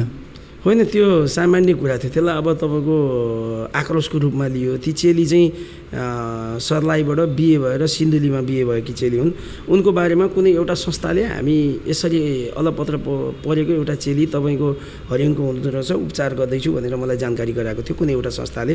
त्यो संस्थालाई मैले प्रष्ट रूपमा भनेको थिएँ, त्यो राम्रो काम गर्नुभएको छ, तर त्यसका खर्चवर्चहरू पारदर्शिता गर्नुहोस्। त्यो चेलीलाई भजाएर फेरि त्यो चेलीको नाममा त्यो पैसा दुरुपयोग नहोस्, तपाईँहरूले उठाएको पैसा पनि पारदर्शी गर्नुहोस्। उनीलाई उपचार गर्न के आवश्यक पर्छ उहाँको परिवारलाई मेरो घरमा पठाउनुहोस्। चाहिँ मेरो त्यति बेला अफिस खुलेको थिएन। मैले चाहिँ तपाईँ मसँग सम्पर्क गराउनुहोस् भनेको थिएँ।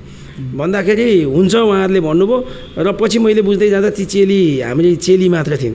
तिनी चाहिँ अन्त बिहे भएर गएपछि उनको अपनत्व त्यो नगरपालिकासँग जोडिन्छ। मैले त्यो हिसाबको कुरा गरिसकेपछि तै पनि मानवीय हिसाबले गर्ने सहयोग हामी हाम्रो चेलीको आधारमा पनि गर्छौँ। अप्ठ्यारोमा परेको नागरिक होइन, उसको जन्मथलो त यही हो, त्यो नागरिकलाई चाहिँ अलिकति स्वास्थ्यमा के हदसम्म सहयोग पुर्याउनु त नगरपालिकाको जिम्मेवारी पनि हुने हो। तपाईँको के छ भन्दाखेरि आधारभूत स्वास्थ्यको कुरा, त्यो पत्रकार साथीसँग मेरो चित्त नबुझेको कुरा के हो भने मैले बुझ्न खोजेको कुरा पनि यो हो।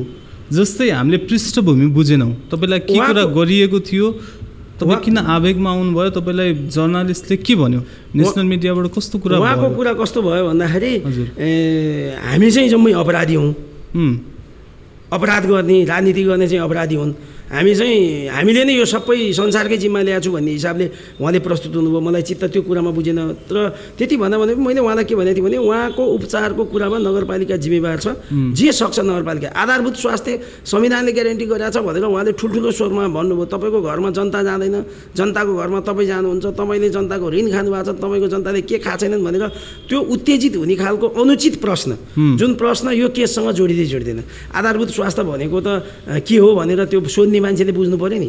आधारभूत स्वास्थ्य ब्रेन ट्युमर भएर ढलेको मान्छे आधारभूत स्वास्थ्य कहीँ पनि भन्दैन। अनि संविधानले पनि त्यो सबै कुराको ग्यारेन्टी विश्वमै गरेको छैन, यहाँ मात्रै मैले त्यही कुरा उहाँलाई भनिरहेको थिएँ। अनि तपाईँको जवाफदेही त भएन, तपाईँ जानुपर्छ होइन, म जान्छु, आवश्यक पऱ्यो भने जान्छु। तर मेरो त हरियो नगरपालिकामा त धेरै जनताहरू छन्, बिरामी त जनताहरू हुन्छन्, जसले पिर मार्का पऱ्यो म उपचारै नपाएर मर्न लाग्यो भने हामीसँग त त्यहाँ उपचार गर्ने पनि साथीहरू छन्। मैले त्यहाँ मान्छेहरू पनि खटाएको छु। त्यहाँको वास्तविकता के हो बुझ भनेको छु। हस्पिटलमा एक पैसा तिरेको छैन, औषधि दोकानको पैसा सबै बाँकी छ।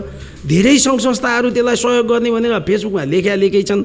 अनि त्यो हुँदाखेरि अनि जम्मै जिम्मा नगरपालिकाले लिनुपर्छ भनेर प्रस्तुत भइसकेपछि त्यसरी चाहिँ त्यो उहाँको चाहिँ त्यो जुन पत्रकार साथीको सोध्ने जुन तौर तरिका थियो, त्यो तौर तरिका चाहिँ गैर जिम्मेवारपूर्ण थियो।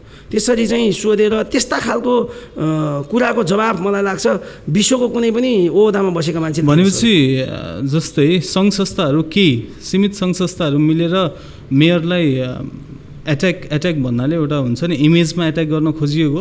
मलाई त त्यो प्लानिङमै भएको जस्तो लाग्छ। खैर त्यो राम्रो उद्देश्यले भयो। आज ती चेली हामीसँग छैनन्, हामीले सहयोग पनि गऱ्यौँ।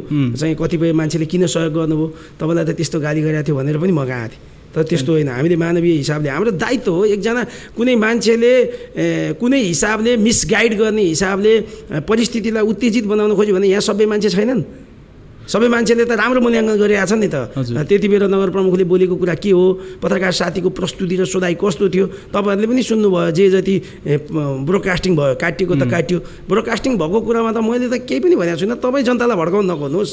तपाईँले चाहिँ मलाई यहाँबाट त्यहाँ जा भनेर भन्ने होइन, म जान्छु। तर तपाईँको दायित्व छैन, के छैन, तपाईँ चाहिँ के खानुभएको छैन, यो खालको अनावश्यक प्रश्न जब तेर्सिन थाल्यो तब मैले कुनै पनि चिज सार्वजनिक ढङ्गले गइसकेको छ भने कसैले नियोजित रूपमा त्यसलाई चाहिँ बदनाम गर्न खोज्छ भने त्यसलाई नियन्त्रण गर्नु त्यो मेरो कर्तव्य पनि हो भनेर मैले चाहिँ त्यति बेला नियन्त्रण गर्नुपर्छ भन्ने मानसिकताले तपाईँले भन्न खोजेको के हो भनेर सोधेको मात्र हो। हजुर, यो मैले पृष्ठभूमिको बारेमा अलिकति जानकारी गराउन चाहे दर्शक महानुभावहरूलाई पनि। धेरै कमलाई यो विषयमा थाहा थियो, खालि तपाईँको पक्ष तपाईँको साइडबाट मात्रै देखिन्थ्यो, उताबाट के सोधियो कस्तो पाराले प्रस्तुत भयो भन्ने देखिएन। त्यस कारणले हरियो नगरपालिकाको कुरा गरौँ भने हरियो नगरपालिकाभित्र कम सिप भएका र सिप नभएका व्यक्तिहरू वैदेशिक रोजगारीको लागि बाहिर जानुपर्ने एउटा चुनौती छ। यो चाहिँ किन सर? हामीले सिप सृजना वा सिप सिकाइको माध्यमबाट अवसर क्रिएट गर्न नसकेका हौँ? होइन, सकिन्छ। हामीले आएपछि हामीले जस्तो राम्रो पढ्ने विद्यार्थीहरूलाई लोकसेवा आयोगको क्लास तयारी भनेर नगरपालिकाले सुरु गर्यो। धेरै साथीहरू पढ्नुभयो, त्यहाँ पढेको साथीहरू कति अहिले लोकसेवा पास भएर पनि आउनुभएको छ। अब कम्प्युटर जस्तो पहुँचमा नभएको कम्प्युटर, अब एउटा विद्यार्थीले एसएलसी गर्यो, आइए गर्यो, अब चाहिँ कम्प्युटर सिक्नु अनिवार्य छ। त्यस्ता मान्छेहरूलाई, त्यस्ता युवाहरूलाई, त्यस्ता युवतीहरूलाई कम्प्युटर सिक्नुपर्छ भनेर हामीले कम्प्युटर तालिम पनि गरायौँ। कतिपय मान्छेहरू ब्युटिसियन तालिम गरेका छन्, कति मान्छे दालमोट बनाउने तालिम गरेका छन्, कति मान्छे सिलाइ बुनाइका तालिम गरेका छन्। 1000भन्दा बढी मान्छेलाई अब चाहिँ हामीले तालिम गराएका छौँ, कसैलाई प्लम्बिङको तालिम गराएका छौँ। जे सिप हाम्रो समाजमा सिकेर लागु हुनसक्छ ती सिपहरू हामीले सिकाएका छौँ। तर त्यो सिप चाहिँ मान्छेमा के एउटा उ छ भने नगरपालिकाले बोलायो भनेपछि जाने, त्यो सिप सिकेर कम्प्लिट नहुने, त्यो खालको एउटा चाहिँ हामीसँग प्रविधि पनि रह्यो। त्यो प्रविधिले गर्दा पनि हामीले चाहिँ त्यसलाई चाहिँ कम्प्लिट गरेर एउटा दक्ष जनशक्ति, जस्तो हामी 100जनालाई यहाँ चाहिँ सिलाइ बुनाइ सिकाउँछौँ भने 100जनाले यहाँ काम नपाउन पनि सक्छ। तर त्यो सिकेको मान्छे नेपाल अधिराज्य जहाँ गएर पनि त्यो सिपलाई प्रयोग गरेर आफ्नो जीवनयापन गर्न सक्छ। त्यो विश्वास चाहिँ अब मान्छेमा हामीले जगाउनु पर्ने छ। यो वैदेशिक रोजगारीको कुरा गरेँ मैले, वैदेशिक रोजगारीमा जानुपर्ने स्थितिको अन्त्य चाहिँ कहिले होला सर, हरियो नगरपालिकाका नागरिकहरूले विशेष त? अब चाहिँ हामीले त्यो गर्नै पर्छ। अब चाहिँ अहिले यो कोभिडले पनि हामीलाई त्यो खालको एउटा प्रेसराइज गरेको छ।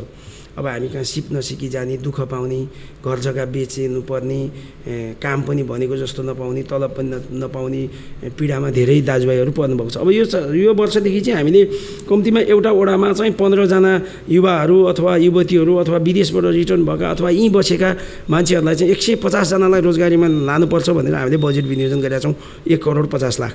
त्यो चाहिँ कम्तीमा अब कसैलाई 2 लाख आवश्यक पर्छ, 2,10,000 त्यस्तो जुन जसले स्किम ल्याउँछ। अब हामी त्यसको एउटा कार्यविधि पनि बनाउँदैछौँ। त्यो कार्यविधिभित्र रहेका कार्यविधिले छुनी मान्छेहरूलाई चाहिँ अब रोजगारीमा लिने र अब नगरपालिकाले पनि हेल्प गर्ने। जस्तो 1 लाख रुपियाँ दिएर कुनै कार्यक्रम नगरपालिकाले चाहिँ डोनेसन गर्यो भने त्यो नगरपालिकाको 1 लाख चाहिँ ठुलो पैसा होइन। तर हामीलाई रोजगार बनाउनको निम्ति सरकारले लगानी गर्यो भनेपछि अब हामीले किन नगर्ने, हामी आफू पनि जिम्मेवार हुनुपर्छ भन्ने एउटा भावनाको पनि विकास हो नि। अनि केही छैन, कसरी गर्ने, मैले त सुरु गर्नै सकिनँ, मैले जान्दै जानिनँ, कसले मलाई सुरु गराइदिन्छ भन्ने खालको एक खालको निराशावादी चिन्तन छ नि। त्यो चिन्तनलाई पनि अन्त्य गर्ने सहकारी नगरपालिकाले गर्छ। अब हामी त्यो युवाहरूलाई के गर्दैछौँ भने बिना धितोको लोन नगरपालिका ग्यारेन्टी बस्ने, तपाईँको प्रपोजल हेरेर, तपाईँको योजना हेरेर पैसा पनि दिने तपाईँलाई, अनि बिना धितोमा तपाईँको चाहिँ नगरपालिका ग्यारेन्टी पनि बस्ने, अनि तपाईँको ब्याज दर पनि घटाउने, त्यो खालको चाहिँ सम्झौता गरेर हामी चाहिँ अघि बढ्दैछौँ। जस्तै कस्तो खालको योजनाहरूलाई चाहिँ तपाईँले प्राथमिकतामा राख्नुहुन्छ? जस्तै युवाले के लिएर आयो भने चाहिँ उसले ऋण पाउँछ बिना धितो? तपाईँको अब उसँग चाहिँ काम गर्ने चाहिँ योजना हुनु पर्यो। जस्तो तपाईँले एउटा टेलरै खोल्छु भन्नुभयो, सपोज तपाईँले एउटा कुखुराको फर्म नै खोल्छु भन्नुभयो, तपाईँले एउटा बेमौसमी खेती नै गर्छु भन्नुभयो, तपाईँले एउटा गाई नै पाल्छु भन्नुभयो, तर त्यसका आधारहरू तपाईँले के तयार गर्नुभयो? एउटा पसलै गर्छु तपाईँले भन्नुभयो, कुनै पनि व्यवसाय गर्नलाई पनि तपाईँले तयारी गर्नुभएको चाहिँ छैन, तपाईँको त्यसमा कन्ट्रिब्युसन छ कि छैन? तपाईँले त्यो कारोबार त्यही चाहिँ नगरपालिकाको पैसा मात्रै लिनको लागि सुरु गरेर फोटो खिच्दै हुनुहुन्छ कि त्यो कारोबारमा जान्छु भन्ने तपाईँको इच्छा शक्ति अनि तपाईँको चाहिँ लगानी, तपाईँको तयारी के छ त? हामी त्यसलाई चाहिँ मापदण्ड बनाएर हेर्छौँ, कार्यविधि बनाएर हेर्छौँ र अनि त्यस्ता युवाहरूलाई चाहिँ हामी चाहिँ पहिला पैसा पनि दिन्छौँ, 1 लाख दिनु पर्यो, किन 1 लाख पनि ठुलै रकम हो नि, दिन्छौँ। त्यसपछि तपाईँलाई उसलाई चाहिने उपकरणहरू चाहिँ तपाईँको चाहिँ दिन सक्छौँ। जस्तो कोही मान्छे चाहिँ सटर खोलेर बस्यो, म चाहिँ सिलाइ सिक्न स्पोर्ट छु, म गर्न चाहन्छु, तर मसँग मिसिन छैन, मसँग त्यो चाहिँ अर्को सिउने मिसिन छैन, अर्को मिसिन छैन, म गर्न चाहन्छु, मैले सटर भाडामा नि घरबेटीसँग सम्झौता गरेँ, म त्यो काम पनि जान्दछु, म त्यहाँ चलाउँछु भन्यो भने नगरपालिकाले चाहिँ किन मिसिन नकिनिदिने? भनेपछि युवा सशक्तिकरणमा नगरपालिका सक्रिय भएर लाग्ने देखिन्छ, एकदम प्लानिङमा। जस्तो तपाईँको बिना धितो 10 लाखसम्म लोनमा ग्यारेन्टी बस्दिने, ओके, तपाईँको सस्तो ब्याजमा पैसा दिने, नडुबोस् भनेर उसको योजनाहरू हेर्ने, आफूले पनि पैसा दिने। अनि मान्छे त तपाईँको के छ भने त्यो एउटा अभियानको रूपमा जान्छ। अभियानको रूपमा गयो भने के छ भने तपाईँ बेमौसमी तरकारी गर्नुहोस् न, 1 बिघा खेती गर्दा तपाईँलाई एउटा समरसेल गाड्यो भने पुग्छ। भनेपछि रिस्क मिनिमाइजेसनको लागि नगरपालिका जिम्मेवार छ। अनि हामी चाहिँ त्यसको इन्सुरेन्स पनि गरिदिन्छौँ फ्रीमा। भोलि मान्छे चाहिँ सिधै सडकमा नजाओस्। तपाईँ गाई पाल्नुहुन्छ, 2 लाखमा गाई किन्नुभयो सपोज, अब तपाईँको गाई चाहिँ मऱ्यो भने तपाईँको 2 लाखै गयो, तर तपाईँलाई इन्सुरेन्स नगरपालिकाले गरिदियो भने तपाईँले 1,80,000 त पाउनुभयो नि, बाई चान्स कतै मरिहाल्यो भने। ओके, यो एकदमै राम्रो कुरा पनि हो। युवा सशक्तिकरण, युथ इम्पावरमेन्टको कुरा सँगसँगै युथलाई जुन काममा इङ्गेज गरिन्छ त्यसको रिस्क मिनिमाइजमा पनि नगरपालिकाले भूमिका खेल्यो भने किन वैदेशिक रोजगारीको लागि बाहिर जानु पर्यो र युवाहरू? नगरमा सामुदायिक विद्यालयको स्तर चाहिँ के छ सर? सामुदायिक विद्यालयको जुन विश्वास, जुन अभिभावकहरूको विश्वास, आम मान्छेहरूको विश्वास जुन सामुदायिक विद्यालयप्रति गुमेको थियो, त्यसमा 2-3टा पार्ट्सहरू छन्। अब राम्रा पनि भएका छन्, कहीँ नराम्रा पनि भएका छन्। कहीँ हाम्रो समाजको सोचाइ नै सामुदायिक विद्यालयप्रति अविश्वास गर्ने खालको एउटा प्रवृत्ति पनि छ। त्यसलाई चाहिँ हामीले नियमित गर्नुपर्छ भनेर हामीले चाहिँ विद्युतीय हाजिरीको व्यवस्थापन गऱ्यौँ। त्यहाँ पहिलो कुरा के थियो भने शिक्षकहरू ढिलो आउँछन्, सबै शिक्षक आउँदैनन्, फेरि बेलै नभई जान्छन् भन्ने थियो। त्यसलाई व्यवस्थापन गरेपछि अब हामीले चाहिँ कक्षा कोठालाई व्यवस्थापन गर्नु पऱ्यो। कक्षा कोठामा चाहिँ अब पङ्खा नहुने, बस्न गाह्रो हुने, डेस्क बेन्च नहुने थियो, त्यसलाई व्यवस्थापन गऱ्यौँ। कतिपय विद्यालयहरूमा शौचालय थिएन, त्यसलाई व्यवस्थापन गऱ्यौँ। कतिपय विद्यालयमा कम्पाउन्ड थिएन, कम्पाउन्डको व्यवस्थापन गऱ्यौँ। अब हामी प्रत्येक विद्यालयमा सामुदायिक विद्यालयका विद्यार्थीहरूलाई एउटै चाहिँ पोसाक, एउटा चाहिँ पोसाकप्रतिको आकर्षण पनि छ, एउटै पोसाक गर्ने र 5 क्लाससम्मका विद्यार्थीलाई टोटल नगरपालिकाले फ्री दिने। 5 क्लासभन्दा माथिका विद्यार्थीहरू जस्तो दलित समुदायको कोही महिला छ भने तिनीहरूलाई दिने र अरूलाई बाँकी सामान्य रकम लिएर एउटा चाहिँ पोसाकमा पनि व्यवस्थापन गर्ने र अब हाम्रो शिक्षक साथीहरूलाई पनि तालिम दिने, शिक्षक साथीहरूलाई पनि दक्ष बनाउने, अतिरिक्त क्रियाकलापहरू पनि गर्ने। अब अहिले मान्छेले इङ्ग्लिस मिडियमहरू खोजेको छ, इङ्ग्लिस मिडियमहरूमा पनि जाने, त्यसको निम्ति पनि शिक्षकहरूलाई तालिम गरेर तयारी पार्ने। अनि अहिले यो चाहिँ बाल क्लासहरू भन्ने चाहिँ हामीले सबै ठाउँमा सुरु गरेका छौँ। जस्तो तपाईँको चाहिँ कक्षा कोठालाई व्यवस्थित गर्ने, अब चाहिँ सामग्रीबाट विद्यार्थी स्कुल आउन खुसी भएर आओस्। स्कुल जानु पऱ्यो भनेपछि कुनै विद्यार्थी नरहोस्, बरु स्कुल जान पाइनँ भने रोस्, आज मैले स्कुल जान पाइनँ भनेर। अहिले हामी नेपाल सरकारले खाजाको पनि व्यवस्था गरेको छ। यी सबै कुराहरूलाई व्यवस्थापन गरेर गुमेको विश्वासलाई आर्जन गर्ने र सामुदायिक विद्यालयमा चाहिँ अभिभावक चाहिँ नगरपालिका र विद्यालय परिवारसँगको सम्बन्धलाई चाहिँ एक अर्काको चाहिँ अपरिहार्यताको रूपमा चाहिँ विकास गर्ने र आत्मीयताको रूपमा पनि आलोचना होइन कि आत्मीयताको रूपमा भरोसाको रूपमा विश्वास गर्ने वातावरण, त्यस्तो पोलिसीबाट हामी अघि बढिरहेको छौँ। सर, हरियो नगरपालिकाभित्र होइन जस्तै मर्जरको कुरा पनि आएको छ। सानो विद्यालयले आफ्नो शैक्षिक सुधार गर्न मर्ज हुनुपर्ने नै हो त? त्यही हो विकल्प होइन। मर्जर भनेको यो मान्छेले के भन्छ, मर्जरलाई मान्छेले बुझेको छैन। जस्तो मैले हेरेको छु तपाईँको चाहिँ समायोजनको कुरा के छ भने यहाँ चाहिँ महादेव जनता मावि छ। हजुर। यहाँ चाहिँ एउटा कुनै प्रावि छ, त्यो प्राविको विद्यार्थी 3 कक्षाको विद्यार्थी महादेव जनता माविमा गइरहेको छ। त्यो विद्यार्थी 3 कक्षासम्म त्यही घर छेउमा पढ्नुपर्ने हो नि, पढेको छैन र त्यहाँको व्यवस्थापनले राम्रो काम गरेको छ भने यहाँको व्यवस्थापन पनि त्यसैलाई जिम्मा दिने होइन। कतिपय ठाउँहरूमा चाहिँ जस्तै गरिबको बालबालिका पढ्ने सानो स्कुल भए पनि यो मर्नु हुँदैन, छैन, मर्ज गर्दिन भन्नुभएको छ। अपायक पर्ने ठाउँमा तपाईँको सुन्नुहोस्, टाढा त्यहीँ त्यो समायोजनको विधिमा पनि छ। धेरै टाढाबाट हिँड्नुपर्ने, धेरै टाढाको समुदाय त्यो छैन। जस्तो नजिकै छ, सबै सुविधा छ, फेरि त्यो स्कुल हामी उठाएर लाने होइन। यो हामीले समायोजन भनेको मान्छेले अझै कुरा बुझेको छैन। त्यहाँ चाहिँ पढ्न झन् त्यहाँ राम्रो पठन पाठन गराउने, झन् तपाईँको माविबाट गाइडेन्स हुने, त्यहाँको टिचरहरूले आएर यहाँ आफ्नो चाहिँ अनुभव आदान प्रदान गर्ने, यहाँको टिचरहरू त्यहाँ जाने। मात्र के हुँदैन भने त्यहाँ चाहिँ एउटा सिङ्गल प्र भएर त्यही प्रले नै त्यो स्कुललाई सञ्चालन गरेको हुन्थ्यो।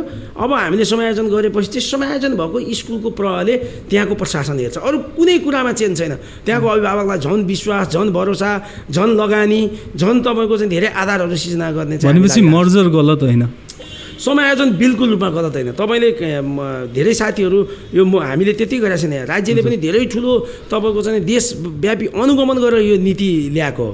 तपाईँको चाहिँ त्यसबाट चाहिँ अझ ठुलो ऊर्जा आउँछ। त्यो ठाउँको लागि केही घाटा छैन। हामी उठाएर लगेर भोलि त्यहाँ वस्तुभाव बाँध्ने अखाडा बनाउँदैनौँ, उठाएर लगेर कोही मान्छे टोयलेट गर्न आउने अखाडा बनाउँदैन। त्यो संस्था त्यहीँ हुन्छ, त्यहाँ शिक्षक हुनुहुन्छ, त्यहाँको शिक्षक कहीँ जानु होला, हिजोदेखि बसेको शिक्षक अन्त जानु होला, नयाँ शिक्षक आउनु होला, अथवा उहाँ नै शिक्षक पनि बस्न सक्नु होला। त्यो म्यानेजमेन्टको तहलाई अब विश्वासमा एउटा गुमेको भरोसालाई चाहिँ कायम गरेर अब नयाँ ढङ्गले गर्दैछ भनेर त्यो छेउको विद्यार्थीहरू अन्त नजाओस्। तपाईँको 7 कक्षासम्म त्यहाँ स्कुल छ, त्यहीसँग टाँसिएको विद्यार्थी छ, सामुदायिक विद्यालयमै पढ्छ, तर त्यो विद्यार्थी अर्को स्कुलमा नजाओस् कि त्यही स्कुलमा बसोस्। होइन, शिक्षाकै कुरा गरिरहँदाखेरि मैले अर्को पाटोलाई जोड्न चाहेँ। जस्तै तपाईँले चतुर्भुजेश्वर होइन जनता माविको परिप्रेक्ष्यमा धेरै नै गर्नुभएको छ। जस्तै विद्यालय बसदेखि लिएर अरू थुप्रै क्रियाकलापहरू भएको छ। यस्तै अरू योजना अरू विद्यालयको लागि पनि छ सर? हामीले एमएसम्म कुनै पनि हरिणमा बस्ने धनी या गरिब कसैका छोरछोरी यहाँ अध्ययन गर्न पाउन्, ती भाइ बहिनीहरू बस चढेर आउन्। हामीले रोड बनाइदिएका छौँ। पहिला त बस जाँदैन थियो, बस किनेर पनि उपाय थिएन। अब गाउँ गाउँमा घर घरमा बस जान्छ। अनि छिमेकी नगरपालिकाबाट पनि हाम्रा विद्यार्थीहरू आउँछन्। ती छिमेकी नगरपालिकामा पनि विद्यार्थीहरूलाई जाने वातावरण बन्नुहोस्। अहिले हामीले एउटा बस, अर्को बस, कन्टिन्यू बस। अब मैले के सोचिरहेको छु भने सामुदायिक विद्यालय यदि अब 5 वर्षपछि जोमिएर आउँछ, यहाँ सामुदायिक विद्यालयको बस चलाइदिने। त्यो चाहिँ कुन विद्यार्थी कहाँ, त्यो एउटा रुट बन्छ, नगरपालिकाले रुट बनाउँछ, को विद्यार्थी कहाँ पाएक पर्छ, कुन स्कुलमा भर्ना भएको छ, त्यो विद्यार्थी ढक्क गर्छ, चढ्छ, ढक्क गर्छ, झर्छ, जान्छ। र उसले चाहिँ यो नगरपालिका यति 18 किलोमिटरभित्र हामीले चाहिँ मजाले 10वटा बस हालिदिउँ भने तपाईँको मजाले विद्यार्थीहरू हिँड्ने। अनि अरू चाहिँ तपाईँको चाहिँ बसहरू नगर बसको रूपमा हालिदिउँ, 4वटा बस हालिदिउँ भने सबै नागरिकहरू त्यो चाहिँ नगर बसमा चढेर, अब सबैको अहिले छोराछोरी बाहिर बस्ने चलन छ। हजुर। वृद्ध बुवा आमा मात्रै, केही चिज चाहियो भने लिन जानेलाई छोराछोरी छैनन्, बजार जानलाई टाढा पर्छ, हिँडेर जाने कुरा हुन, अरू सुविधा हुँदैन, कसैलाई मोटरसाइकलमा छोडिदिए भन्न पनि सबै आफ्नै काममा सबै बिजी छन्। एउटा नगर बस चल्यो भने ती मान्छे त्यहाँ पनि हिँड्न सके। अनि हामी त्यसरी चाहिँ अब यो सामुदायिक विद्यालयहरूको धेरै टाढा नभएको मधेसको ठाउँ भएर हामी चाहिँ बस नै कुदाएर पनि हाम्रा विद्यार्थीहरूको व्यवस्थापन गर्नुपर्छ 5 वर्षपछि भने त्यो चाहिँ तपाईँको हामीले लक्ष्य लिएका छौँ। हजुर, स्थानीय तहको कुरा गर्दाखेरि स्थानीय तहलाई जस्तै स्थानीय पाठ्यक्रम तयार पार्ने अधिकार छ हैन सर? छ। जस्तै स्थानीय भाषा, कला, संस्कृति हैन, यो कुराहरूलाई इन्क्लुड गरेर राखेर स्थानीय तहबाट चाहिँ पाठ्यक्रमहरू तयार गर्न सकिँदैन? अहिले हामीले ठ्याक्कै त्यो जस्तो तपाईँको जाति भाषा समुदायलाई नै सबै अब धेरै जात धेरै भाषा भएको मुलुक हाम्रो चाहिँ समुदाय त्यस्तो छ। सबैको छुट्टा छुट्टै गर्न सक्ने हामीसँग कन्डिसन छैन, तर सबै समुदायको छोएर गर्नुपर्छ भनेर तपाईँले राखेको कुरा जायज छ। तर योचोटि हामी प्रवर्धन हुन्थ्यो नि त, जस्तै कला संस्कृतिको प्रवर्धन भन्ने हुन्छ नि त। जस्तो हरियोनको कला संस्कृति जस्तै कतिपय संस्कृतिहरू बाहिरसँग नमिल्न सक्छ, फरक हुनसक्छ, उदाहरणीय हुनसक्छ।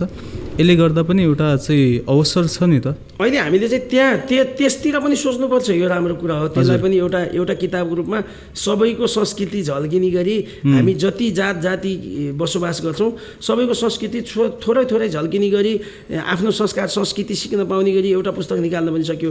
अहिले तत्काल चाहिँ नगरपालिकाले 6 क्लासभन्दा माथिका स्टुडेन्टहरूलाई लोकसेवामा आधारित हुने गरी एउटा चाहिँ छुट्टै पुस्तक नगरपालिकाको तर्फबाट निकाल्ने गरी अहिले हामीले बजेट विनियोजन गरेका छौँ।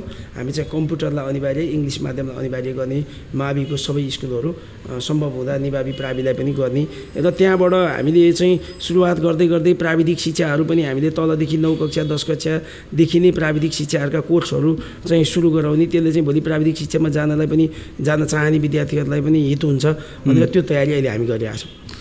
जस्तै म अलिकति कोभिडतिर फर्केँ, कोभिड-19 पेन्डेमिकको अवस्था छ।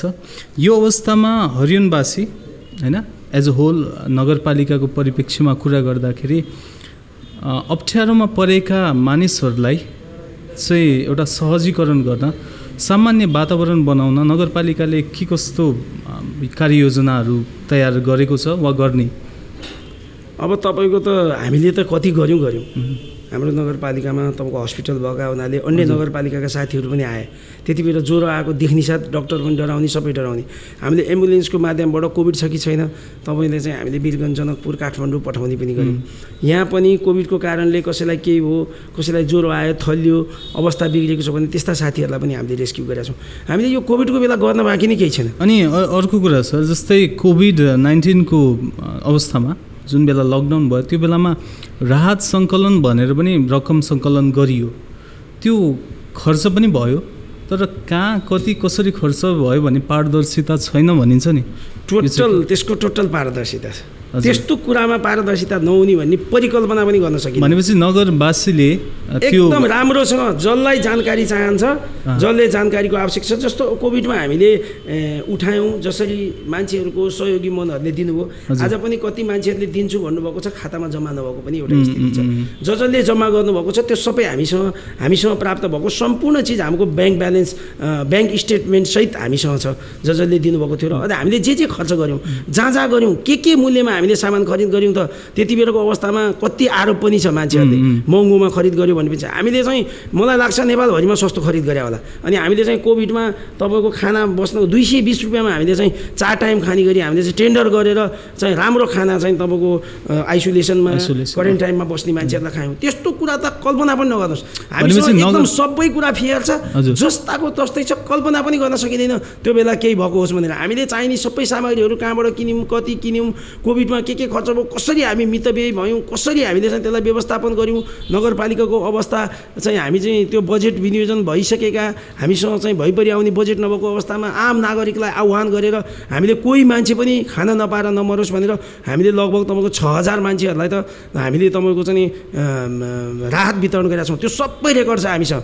हामीले चाहिँ कोही हुने खानेलाई दिएको छैन, नहुनेलाई चाहिँ एउटा पनि आजसम्म पनि कोही म भोकै छु भनेर नगरपालिकामा आयो भने अहिलेसम्म पनि हामीले यो दसैँको मुखमा पनि मलाई लाग्छ 300-400 मान्छेलाई हामीले वितरण गरिसक्यौँ। भनेपछि कसैलाई प्रश्न छ भने उहाँहरूले आएर तपाईँलाई सम्पर्क गर्न सक्नुहुन्छ आरामले पुरा टोटली हामीसँग सम्पूर्ण डकुमेन्ट छ। हामी कहाँ सूचना माग्ने सबै साथीहरूलाई हामीले पठाइरहेको छौँ। अब आम रूपमा तपाईँको चाहिँ त्यो एउटा चाहिँ सबै मान्छे गएर हेर्न पनि सक्ने गरी हामीले चाहिँ त्यसलाई चाहिँ तयारी गर्दैछौँ। एउटा चाहिँ यो अहिले कोभिड-19 को बेला हामीले चाहिँ एउटा श्वेतपत्र जारी गर्दैछौँ। त्यो श्वेतपत्र हामी चाहिँ एउटा चाहिँ लिङ्कमै गएर हेर्न मिल्ने गरी हामी जारी गर्न खोजिरहेको छौँ। त्यति बेला कसले कति पैसा दियो, कहाँ खर्च भयो, कहाँबाट कति पैसा उठ्यो, नगरपालिकाले कति खर्च गर्यो, के चिजमा खर्च गर्यो। अब हामी चाहिँ एउटा श्वेतपत्र तयार गरेर एउटा पुस्तककै रूपमा नागरिकलाई वितरण गर्ने तयारी गरिरहेको छौँ। हजुर, अबको क्रममा चाहिँ हैन, जस्तै दसैँ तिहार पछि सङ्क्रमण बढ्ने एकदमै ठुलो अवस्था छ हैन, सामान्यतयाले हामीले विचार गर्दा वा हेर्दाखेरि यो अवस्थामा पनि प्लानिङ चाहिँ भइसकेछ? यस्तो भयो भने हामीले के गरेका छौँ भन्दाखेरि आइसोलेसन सबभन्दा हामीले चाहिँ आइसोलेसनको त हामीसँग तयारी नै छ। हामीले जिल्लामा पनि सम्पर्क गरिरहेका छौँ। अहिले चाहिँ जो जहाँ छ त्यहीँ बस्नु भनेर हामीले अनुरोध गरेका छौँ। जस्तो पहिला यताबाट गएका मान्छे त्रसित हुन्थ्यो, अहिले बाहिरबाट आएका मान्छेसँग त्रसित हुने एउटा काठमाडौँमा जाने मान्छेदेखि अब सकेसम्म जरुरी छैन भने म आह्वान गर्न चाहन्छु तपाईँहरू जहाँ हुनुहुन्छ त्यहीँ बस्नुहोस्। 1 सालको चाडले हाम्रो जीवनलाई समाप्त नपारोस्। किनभने यो कोभिड भनेको यसले कुनै चाहिँ माया पनि भन्दैन, यसले कुनै चाहिँ पद पनि भन्दैन, यसले कुनै जातभात पनि भन्दैन, यसले कुनै उमेर पनि भन्दैन। यो यस्तो रोग हो जसको दबाई पनि छैन। त्यसैले अब हामी आफैमा जिम्मेवार भएर सचेत भएर सावधानीपूर्वक हामीले दैनिकी गर्नुपर्ने कामहरू गर्ने र यो भिडभाड गर्ने। जस्तो हामी अहिले चाहिँ दसैँ भनेको चाहिँ हामी मान्यजनबाट टिका थाप्ने हो।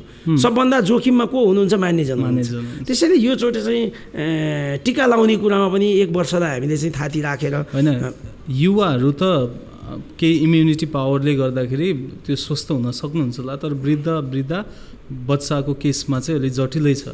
हो, यो चोटि म के अनुरोध गर्न तपाईँको मार्फत के अनुरोध गर्न चाहन्छु भने यो चोटिको चाडलाई हजुर यो चाहिँ हिजो मनायौँ भोलि पनि मनाउँदा, हिजो धेरै मनायौँ भोलि धेरै मनाउन बाँकी छ। त्यसैले यो चोटि मनाउँदा फेरि अर्को चोटि मनाउनै नपाउने गरी हामीले चाहिँ त्यस्तो स्थितिको सिर्जना नहोस्। जिम्मेवार भएर आफ्नो परिवारलाई पनि हामीले सम्हाल्नुपर्छ। इमोसनल हुनुहुन्न र हामीले प्रत्येक नागरिकले जिम्मेवारी बोध गरेन भने यो चाहिँ तपाईँको एउटा खतराको सङ्केत छ। हजुर, stay at home, stay safe भनिन्छ, घरमै बस्ने होइन, सुरक्षित रहने। अलिकति आर्थिक वर्षको कुरा गर्छु सर म। नगर विकासको लागि यो वर्ष आर्थिक विनियोजन वा बजेट कसरी विनियोजन भएको छ? यो साल हामीले रोजगारी कृषिमा चाहिँ बढी रोजगारी दिने गरी रोजगारीमा बढी फोकस गरेका छौँ। हाम्रा चाहिँ बाँकी रहेका सडकहरू निर्माण गर्ने कुरामा हामीले फोकस गरेका छौँ। हामीले चाहिँ स्वास्थ्य र शिक्षालाई अब हामी प्राथमिकताको पहिलो चरणमा राखेर जानुपर्छ। रोजगारी, यो 3टा कुरालाई सामाजिक शिक्षा, स्वास्थ्य, रोजगारी, यो कुरालाई प्राथमिकता दिने र भौतिक पूर्वाधारको नियमित प्रक्रियालाई पनि कन्टिन्यू राख्ने गरी हामीले यहाँका चाहिँ आय आर्जन हुने चिजहरू हामीले हाम्रो यहाँको फोहोर कसरी व्यवस्थापन गर्ने, त्यसको चाहिँ दीर्घकालीन समाधान के हो, हामीले यहाँका बजारहरू अब चाहिँ कसरी कम्प्लिट गर्ने, यिनलाई चाहिँ पुनः कसरी दिने, अनि हामीले चाहिँ बेरोजगार विदेशबाट फर्केका मान्छेलाई रोजगारीमा कसरी गर्ने, यी भएका मान्छेहरूलाई पनि रोजगारीमा कसरी लाने, कृषि उपकरणहरू, कृषि पकेट क्षेत्रहरू घोषणा गर्ने। र अब चाहिँ एउटा सरकारले, स्थानीय सरकार पनि त्यो सरकार हो, त्यो सरकारले हामीलाई चाहिँ यहाँ हरेक चिजको अवसर सिर्जना गरिरहेको छ भनेर नागरिकले विश्वास गर्ने आधारको रूपमा अहिले हामीले बजेट विनियोजन गरेका छौँ। कहिलेकाहीँ कतै सुनिन्छ नि सर, तपाईँले बजेट विनियोजनको कुरा गर्दाखेरि एकदमै होइन स्वास्थ्य, शिक्षा, रोजगारी एउटा प्रति उत्पादक क्षेत्रको कुरा गर्नुभयो। कहिलेकाहीँ कतै सुनिन्छ होइन, जस्तै नगरपालिकाको बजेट चाहिँ प्रति उत्पादक क्षेत्रमा खर्च भइरहेको छैन। बजेट केही बजेटहरू जस्तै कन्सर्टको लागि लाखौँ खर्च भएको छ होइन, टुर्नामेन्टको लागि लाखौँ खर्च भएको छ। त्यो पैसाले अन्य उत्पादनमूलक कामहरू पनि हुन सक्थ्यो भन्ने एउटा समूह पनि छ सर। यसबारेमा चाहिँ के भन्नुहुन्छ? यसमा 2 समूह छ। जस्तो खेलकुदलाई हामीले प्रमोसन गर्नुपर्छ। खेलकुद भनेको यस्तो क्षेत्र हो तपाईँको जहाँ हामीले प्रतिभाहरूलाई निर्माण गर्न सक्छौँ। सांस्कृतिक क्षेत्र भन्नुभयो, जस्तो कन्सर्टहरूको कुरा गर्नुभयो, त्यो पनि संस्कृतिसँग जोडिएको कुरा हो। चाडबाडमा पोहोर पनि हामीले गरेका थियौँ। त्यस्ता चिजहरू पनि हाम्रो दायित्वभित्र पर्छ।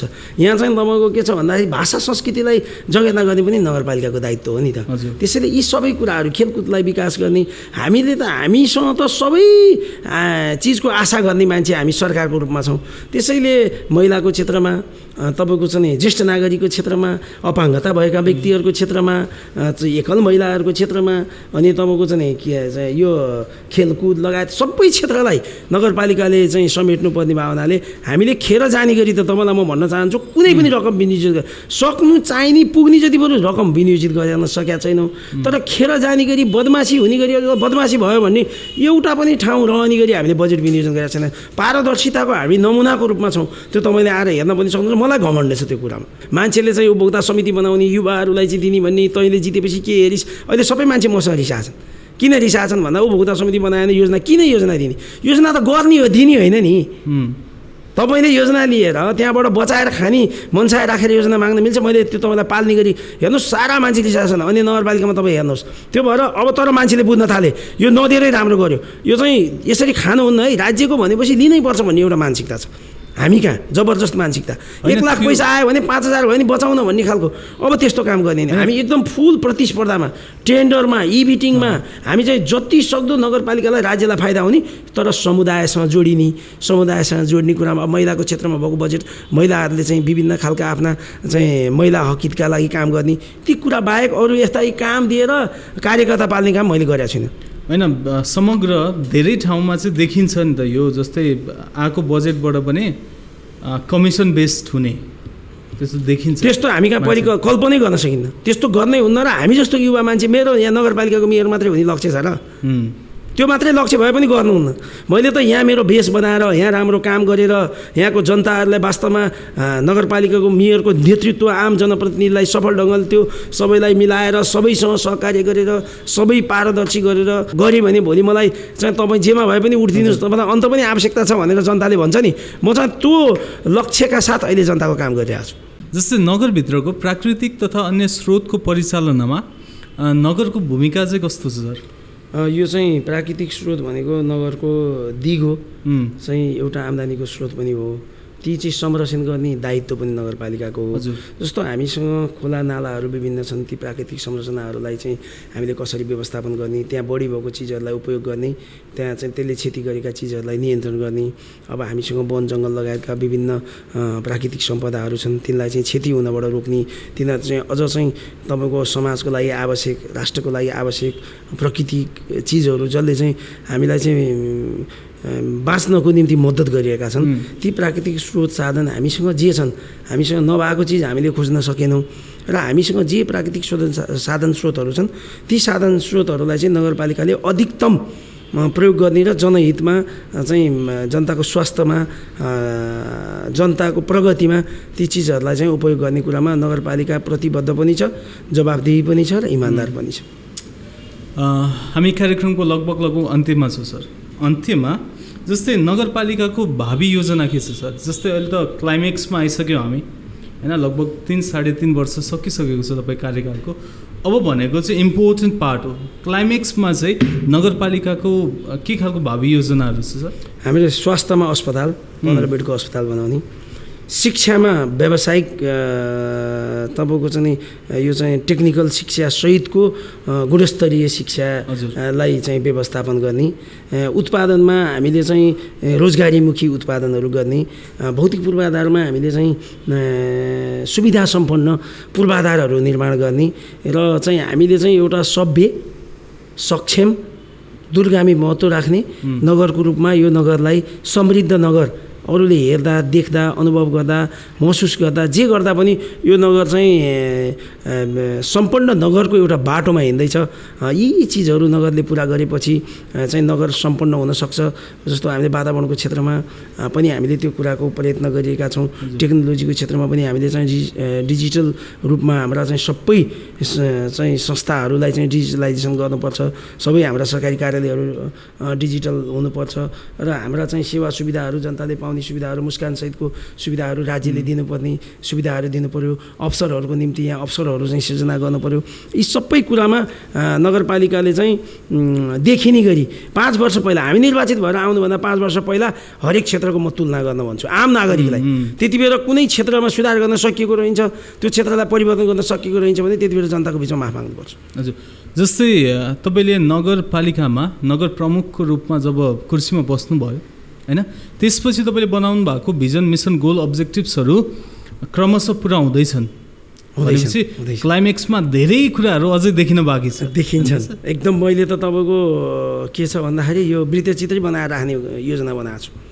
पहिला चाहिँ जे थियो त्यो, जे सुधार भयो त्यो पहिला र अहिले अब यस्तो खालको परिवेश चाहिँ हामीले निर्माण गर्नुपर्छ। र हामीले फेरि पनि हिजो हामीलाई जुन भरोसा, जुन विश्वास दिएर जनताहरूले मत दिनुभएको छ, म उहाँहरू सबैलाई के अनुरोध गर्न चाहन्छु भने मैले टिम वर्कमा निर्वाचित जनप्रतिनिधिको पनि टिम वर्कलाई व्यवस्थापन गरेर लगेको छु। जनप्रतिनिधि र कर्मचारीको बिचको सम्बन्धलाई पनि एकदम परिष्कृत गरेर उन्नत हिसाबले, जोसुकै कर्मचारी अहिले तपाईँ सोध्नुहोस् हरिणमा चाहिँ सम्मान छ भन्छ, त्यस्तो स्थिति चाहिँ हामीले चाहिँ आफ्नो जिम्मेवारी, आफ्नो दायित्व वहन गर्ने हो। यहाँ चाहिँ तपाईँको चाहिँ त्यो खालको प्रविधि हामीले चाहिँ विकास गरिएका छौँ। अनि नागरिक समाज, राजनीतिक दलहरूको एकता, कुनै काममा पनि नगरपालिकाले ठिक काम गर्ने, ठिक काम गरेको ठाउँमा सबैको सहयोग लिने, हाम्रो चाहिँ यो एउटा अभ्यास भएको छ। अन्ततः सर, हामीलाई हेरेर बसिरहनु भएका दर्शक महानुभावहरूलाई तपाईँ के भन्न चाहनुहुन्छ? सम्पूर्ण आदरणीय नगरवासी दाजुभाइ तथा दिदीबहिनीहरू, राष्ट्रभरि रहनुभएका सबै महानुभावहरूलाई म के भन्न चाहन्छु भने हाम्रो पहिलो गट्स भनेको इमान्दारिता हो। दोस्रो गट्स भनेको हाम्रो के हो भन्दाखेरि हाम्रो चाहिँ एउटा योजना पनि हो। हामीले चाहिँ मैले गर्न सक्छु भन्ने एउटा फराकिलो विचार, फराकिलो दृष्टिकोण राखेर हामी हिँड्न सक्यौँ भने, लोभ नगरिकन काम गऱ्यौँ भने हामीलाई कसैले अलिअलि झुक्क्याउला अथवा कुनै दिन झुक्क्याउने मान्छेले मैले त झुक्क्याएँ भन्ला, तर झुक्क्याउने मान्छे सधैँ हार्छ। असल मान्छे कहिले हार्दैन, खराब मान्छे कहिले पनि जित्दैन। दण्ड र पुरस्कारको व्यवस्था भोलि समाजले गर्नुपर्छ। हरेक मान्छेको चाहिँ भूमिका, उसको चाहिँ इज्जत, उसको चाहिँ हाइट उसको कामले बन्नुपर्छ। र त्यो कामले बनेको हाइट कहिले हुँदैन। अब यहाँ हाम्रो समाजमा राजनीतिक खालका केही विकृति विसङ्गतिहरू, दलीय स्वार्थहरू छन्। तपाईँको कसैलाई गाली गरिदिएर आफू ठुलो बन्ने अथवा कसैलाई कमजोर भनेर आफू अग्लो बन्ने, कसैको खुट्टा काटेर म चाहिँ अग्लो बन्छु भन्ने एउटा चाहिँ आलोचना बढी गर्ने, राम्रो काम 100वटा गऱ्यो भने भन्दै नभन्ने, नराम्रो काम एउटा गऱ्यो भनेदेखि त्यही भइहाल्यो झुक्किएर भने त्यही कुराको पछि लागेर ती 100वटा राम्रा कामलाई चाहिँ तपाईँको ढाकछोप गर्ने एउटा हाम्रो आम प्रवृत्ति छ। त्यो चाहिँ कहीँ कतैबाट हुनुहुन्न। राम्रोलाई राम्रो, नराम्रोलाई नराम्रो चाहिँ कहिले कहीँ मान्छेले भुलवश पनि गल्ती गर्न सक्छ। त्यो गल्ती इन्टेन्सनली गर्यो कि भुलवश गर्यो, यस्तो विषयहरू पनि जजमेन्ट हुनुपर्छ। पब्लिकले जज गर्नुपर्छ, एनालाइसिस हुनु पर्यो हैन, जजमेन्टल हुनु भएन मान्छे हो। पब्लिकले त्यो जज गर्यो भने हेर्नुहोस्, राम्रो मान्छे चाहिँ तपाईँको समाजले सेलेक्ट गर्न थाल्यो भने यो एउटा ट्रेन्ड बस्छ, राम्रो हुन्छ र त्यो सधैँ चाहिँ राम्रा गर्ने मान्छेहरू समाजमा उत्पादन गर्छ। अनि राम्रो गरिरहेको छ त्यसलाई तपाईँले सिध्याउनु भयो भने अरू राम्रो गर्ने मान्छेलाई जाँगर चल्दैन। अनि नराम्रो गरिरहेको छ त्यसलाई तपाईँले प्रोटेक्सन गर्नुभयो भने अरूले पनि नराम्रो गर्छ। किनभने चाहिँ यो जजमेन्ट गर्ने त जनताले हो, यो चाहिँ मूल्याङ्कन गर्ने त तपाईँहरूले हो। त्यसैले सहीलाई प्रोत्साहन, गलतलाई दण्ड दिने एउटा परिपाटीको विकास गरौँ। म आम रूपमा जनताको एउटा विश्वास जितेर एउटा नयाँ अभ्यासको पहिलो नगर प्रमुख भएको नाताले मैले यो नगरपालिकालाई समृद्ध नगरपालिका बनाउने, सुखी नगरवासी बनाउने कुरामा मेरो योग्यता, मेरो क्षमता, मेरो समर्पण, मेरो चाहिँ शक्ति र इच्छाले म कुनै पनि हिसाबले कमजोर हुन दिन्न। त्यो दृढता म व्यक्त गर्न चाहन्छु। र मलाई भोट दिए बापत, मलाई चाहिँ समर्थन गरे बापत अथवा मलाई चुने बापत कुनै पनि नागरिकले शिर निहुर्याउने काम मबाट हुँदैन। मैले चाहिँ त्यो नागरिकको शिर उच्च हुने गरी एउटा जवाफदेहिता लिएर मान्छे जन्मेपछि मर्नुपर्छ। कोही मान्छे पनि 200 वर्ष बाँचेको रेकर्ड छैन र कसैले पनि कुनै ब्याङ्कको चेक बोकेर खाताको सिग्नेचर गोजीमा हालेर माथि गएको छैन। त्यसैले यो बाँचिन्जाल जसले राम्रो गर्छ, यो आत्मसन्तुष्टिको लागि हामी सामाजिक काम गरिरहेका छौँ, राजनीतिक काम गरिरहेका छौँ, परिवर्तनको निम्ति गरिरहेका छौँ। शोषित पीडित जनताहरूले पछि परेको समाजको उन्नति प्रगति होस्, त्यसमा चाहिँ आफ्नो योगदान रहोस्, आफूले पनि केही योगदान गर्न सकौँ भनेर हामी लागेका छौँ। त्यो चाहिँ भावना, त्यो मर्म, त्यो स्पिरिटलाई चाहिँ कहिले पनि मैले कम गर्ने छुइनँ। म चाहिँ यति विश्वास व्यक्त गर्न चाहन्छु। तपाईँको योग्यता, तपाईँको क्षमता, तपाईँको सिप अनि तपाईँले सोच्नु भएको, तपाईँले चाहनु भएको काम, कर्तव्य, तपाईँले बनाउनु भएको भिजन, मिसन, गोल, अब्जेक्टिभ्सहरू सबै पुरा गर्नुहोस्। हाम्रो तर्फबाट, D1 एन्टरटेनमेन्टको तर्फबाट पनि तपाईँलाई एकदमै हृदयदेखि नै शुभकामना सर। हस्, तपाईँको अमूल्य समय हामीलाई प्रदान गरिदिनु भयो। आफ्नो व्यस्तताको बावजुद पनि हाम्रो कार्यक्रममा हाम्रो आह्वानलाई स्वीकारेर यहाँसम्म आएर तपाईँको अमूल्य समय, तपाईँको मन्तव्य, आफ्नो भनाइहरू राखिदिनु भयो, त्यसको लागि हृदयदेखि नै धन्यवाद। हस्, धन्यवाद। दर्शक महानुभावहरू, आज हामीसँग यहाँ हुनुहुन्थ्यो एकदमै डाइनामिक व्यक्तित्व हैन, युवाहरूमा एकदम लोकप्रिय, नगरवासीमा लोकप्रिय ऊर्जा भएका होइन सृजनाशील, त्यसमाथि केही गरौँ, आफ्नो ठाउँलाई विकास गरौँ, उन्नतितर्फ लगौँ भन्ने धारणा अनि सोचका धनी व्यक्तित्व हरियो नगरपालिकाका नगर प्रमुख श्री गणेश प्रसाद प्रसाई। हस्, अर्को हप्ता फेरि पनि विशेष व्यक्तित्वसँगको कुराकानी लिएर यहाँहरूमा आज उपस्थित हुनेछु। हाम्रो च्यानल D1 एन्टरटेनमेन्टलाई सब्सक्राइब गरिदिनु हुनको लागि पनि हार्दिक अनुरोध गर्न चाहन्छु।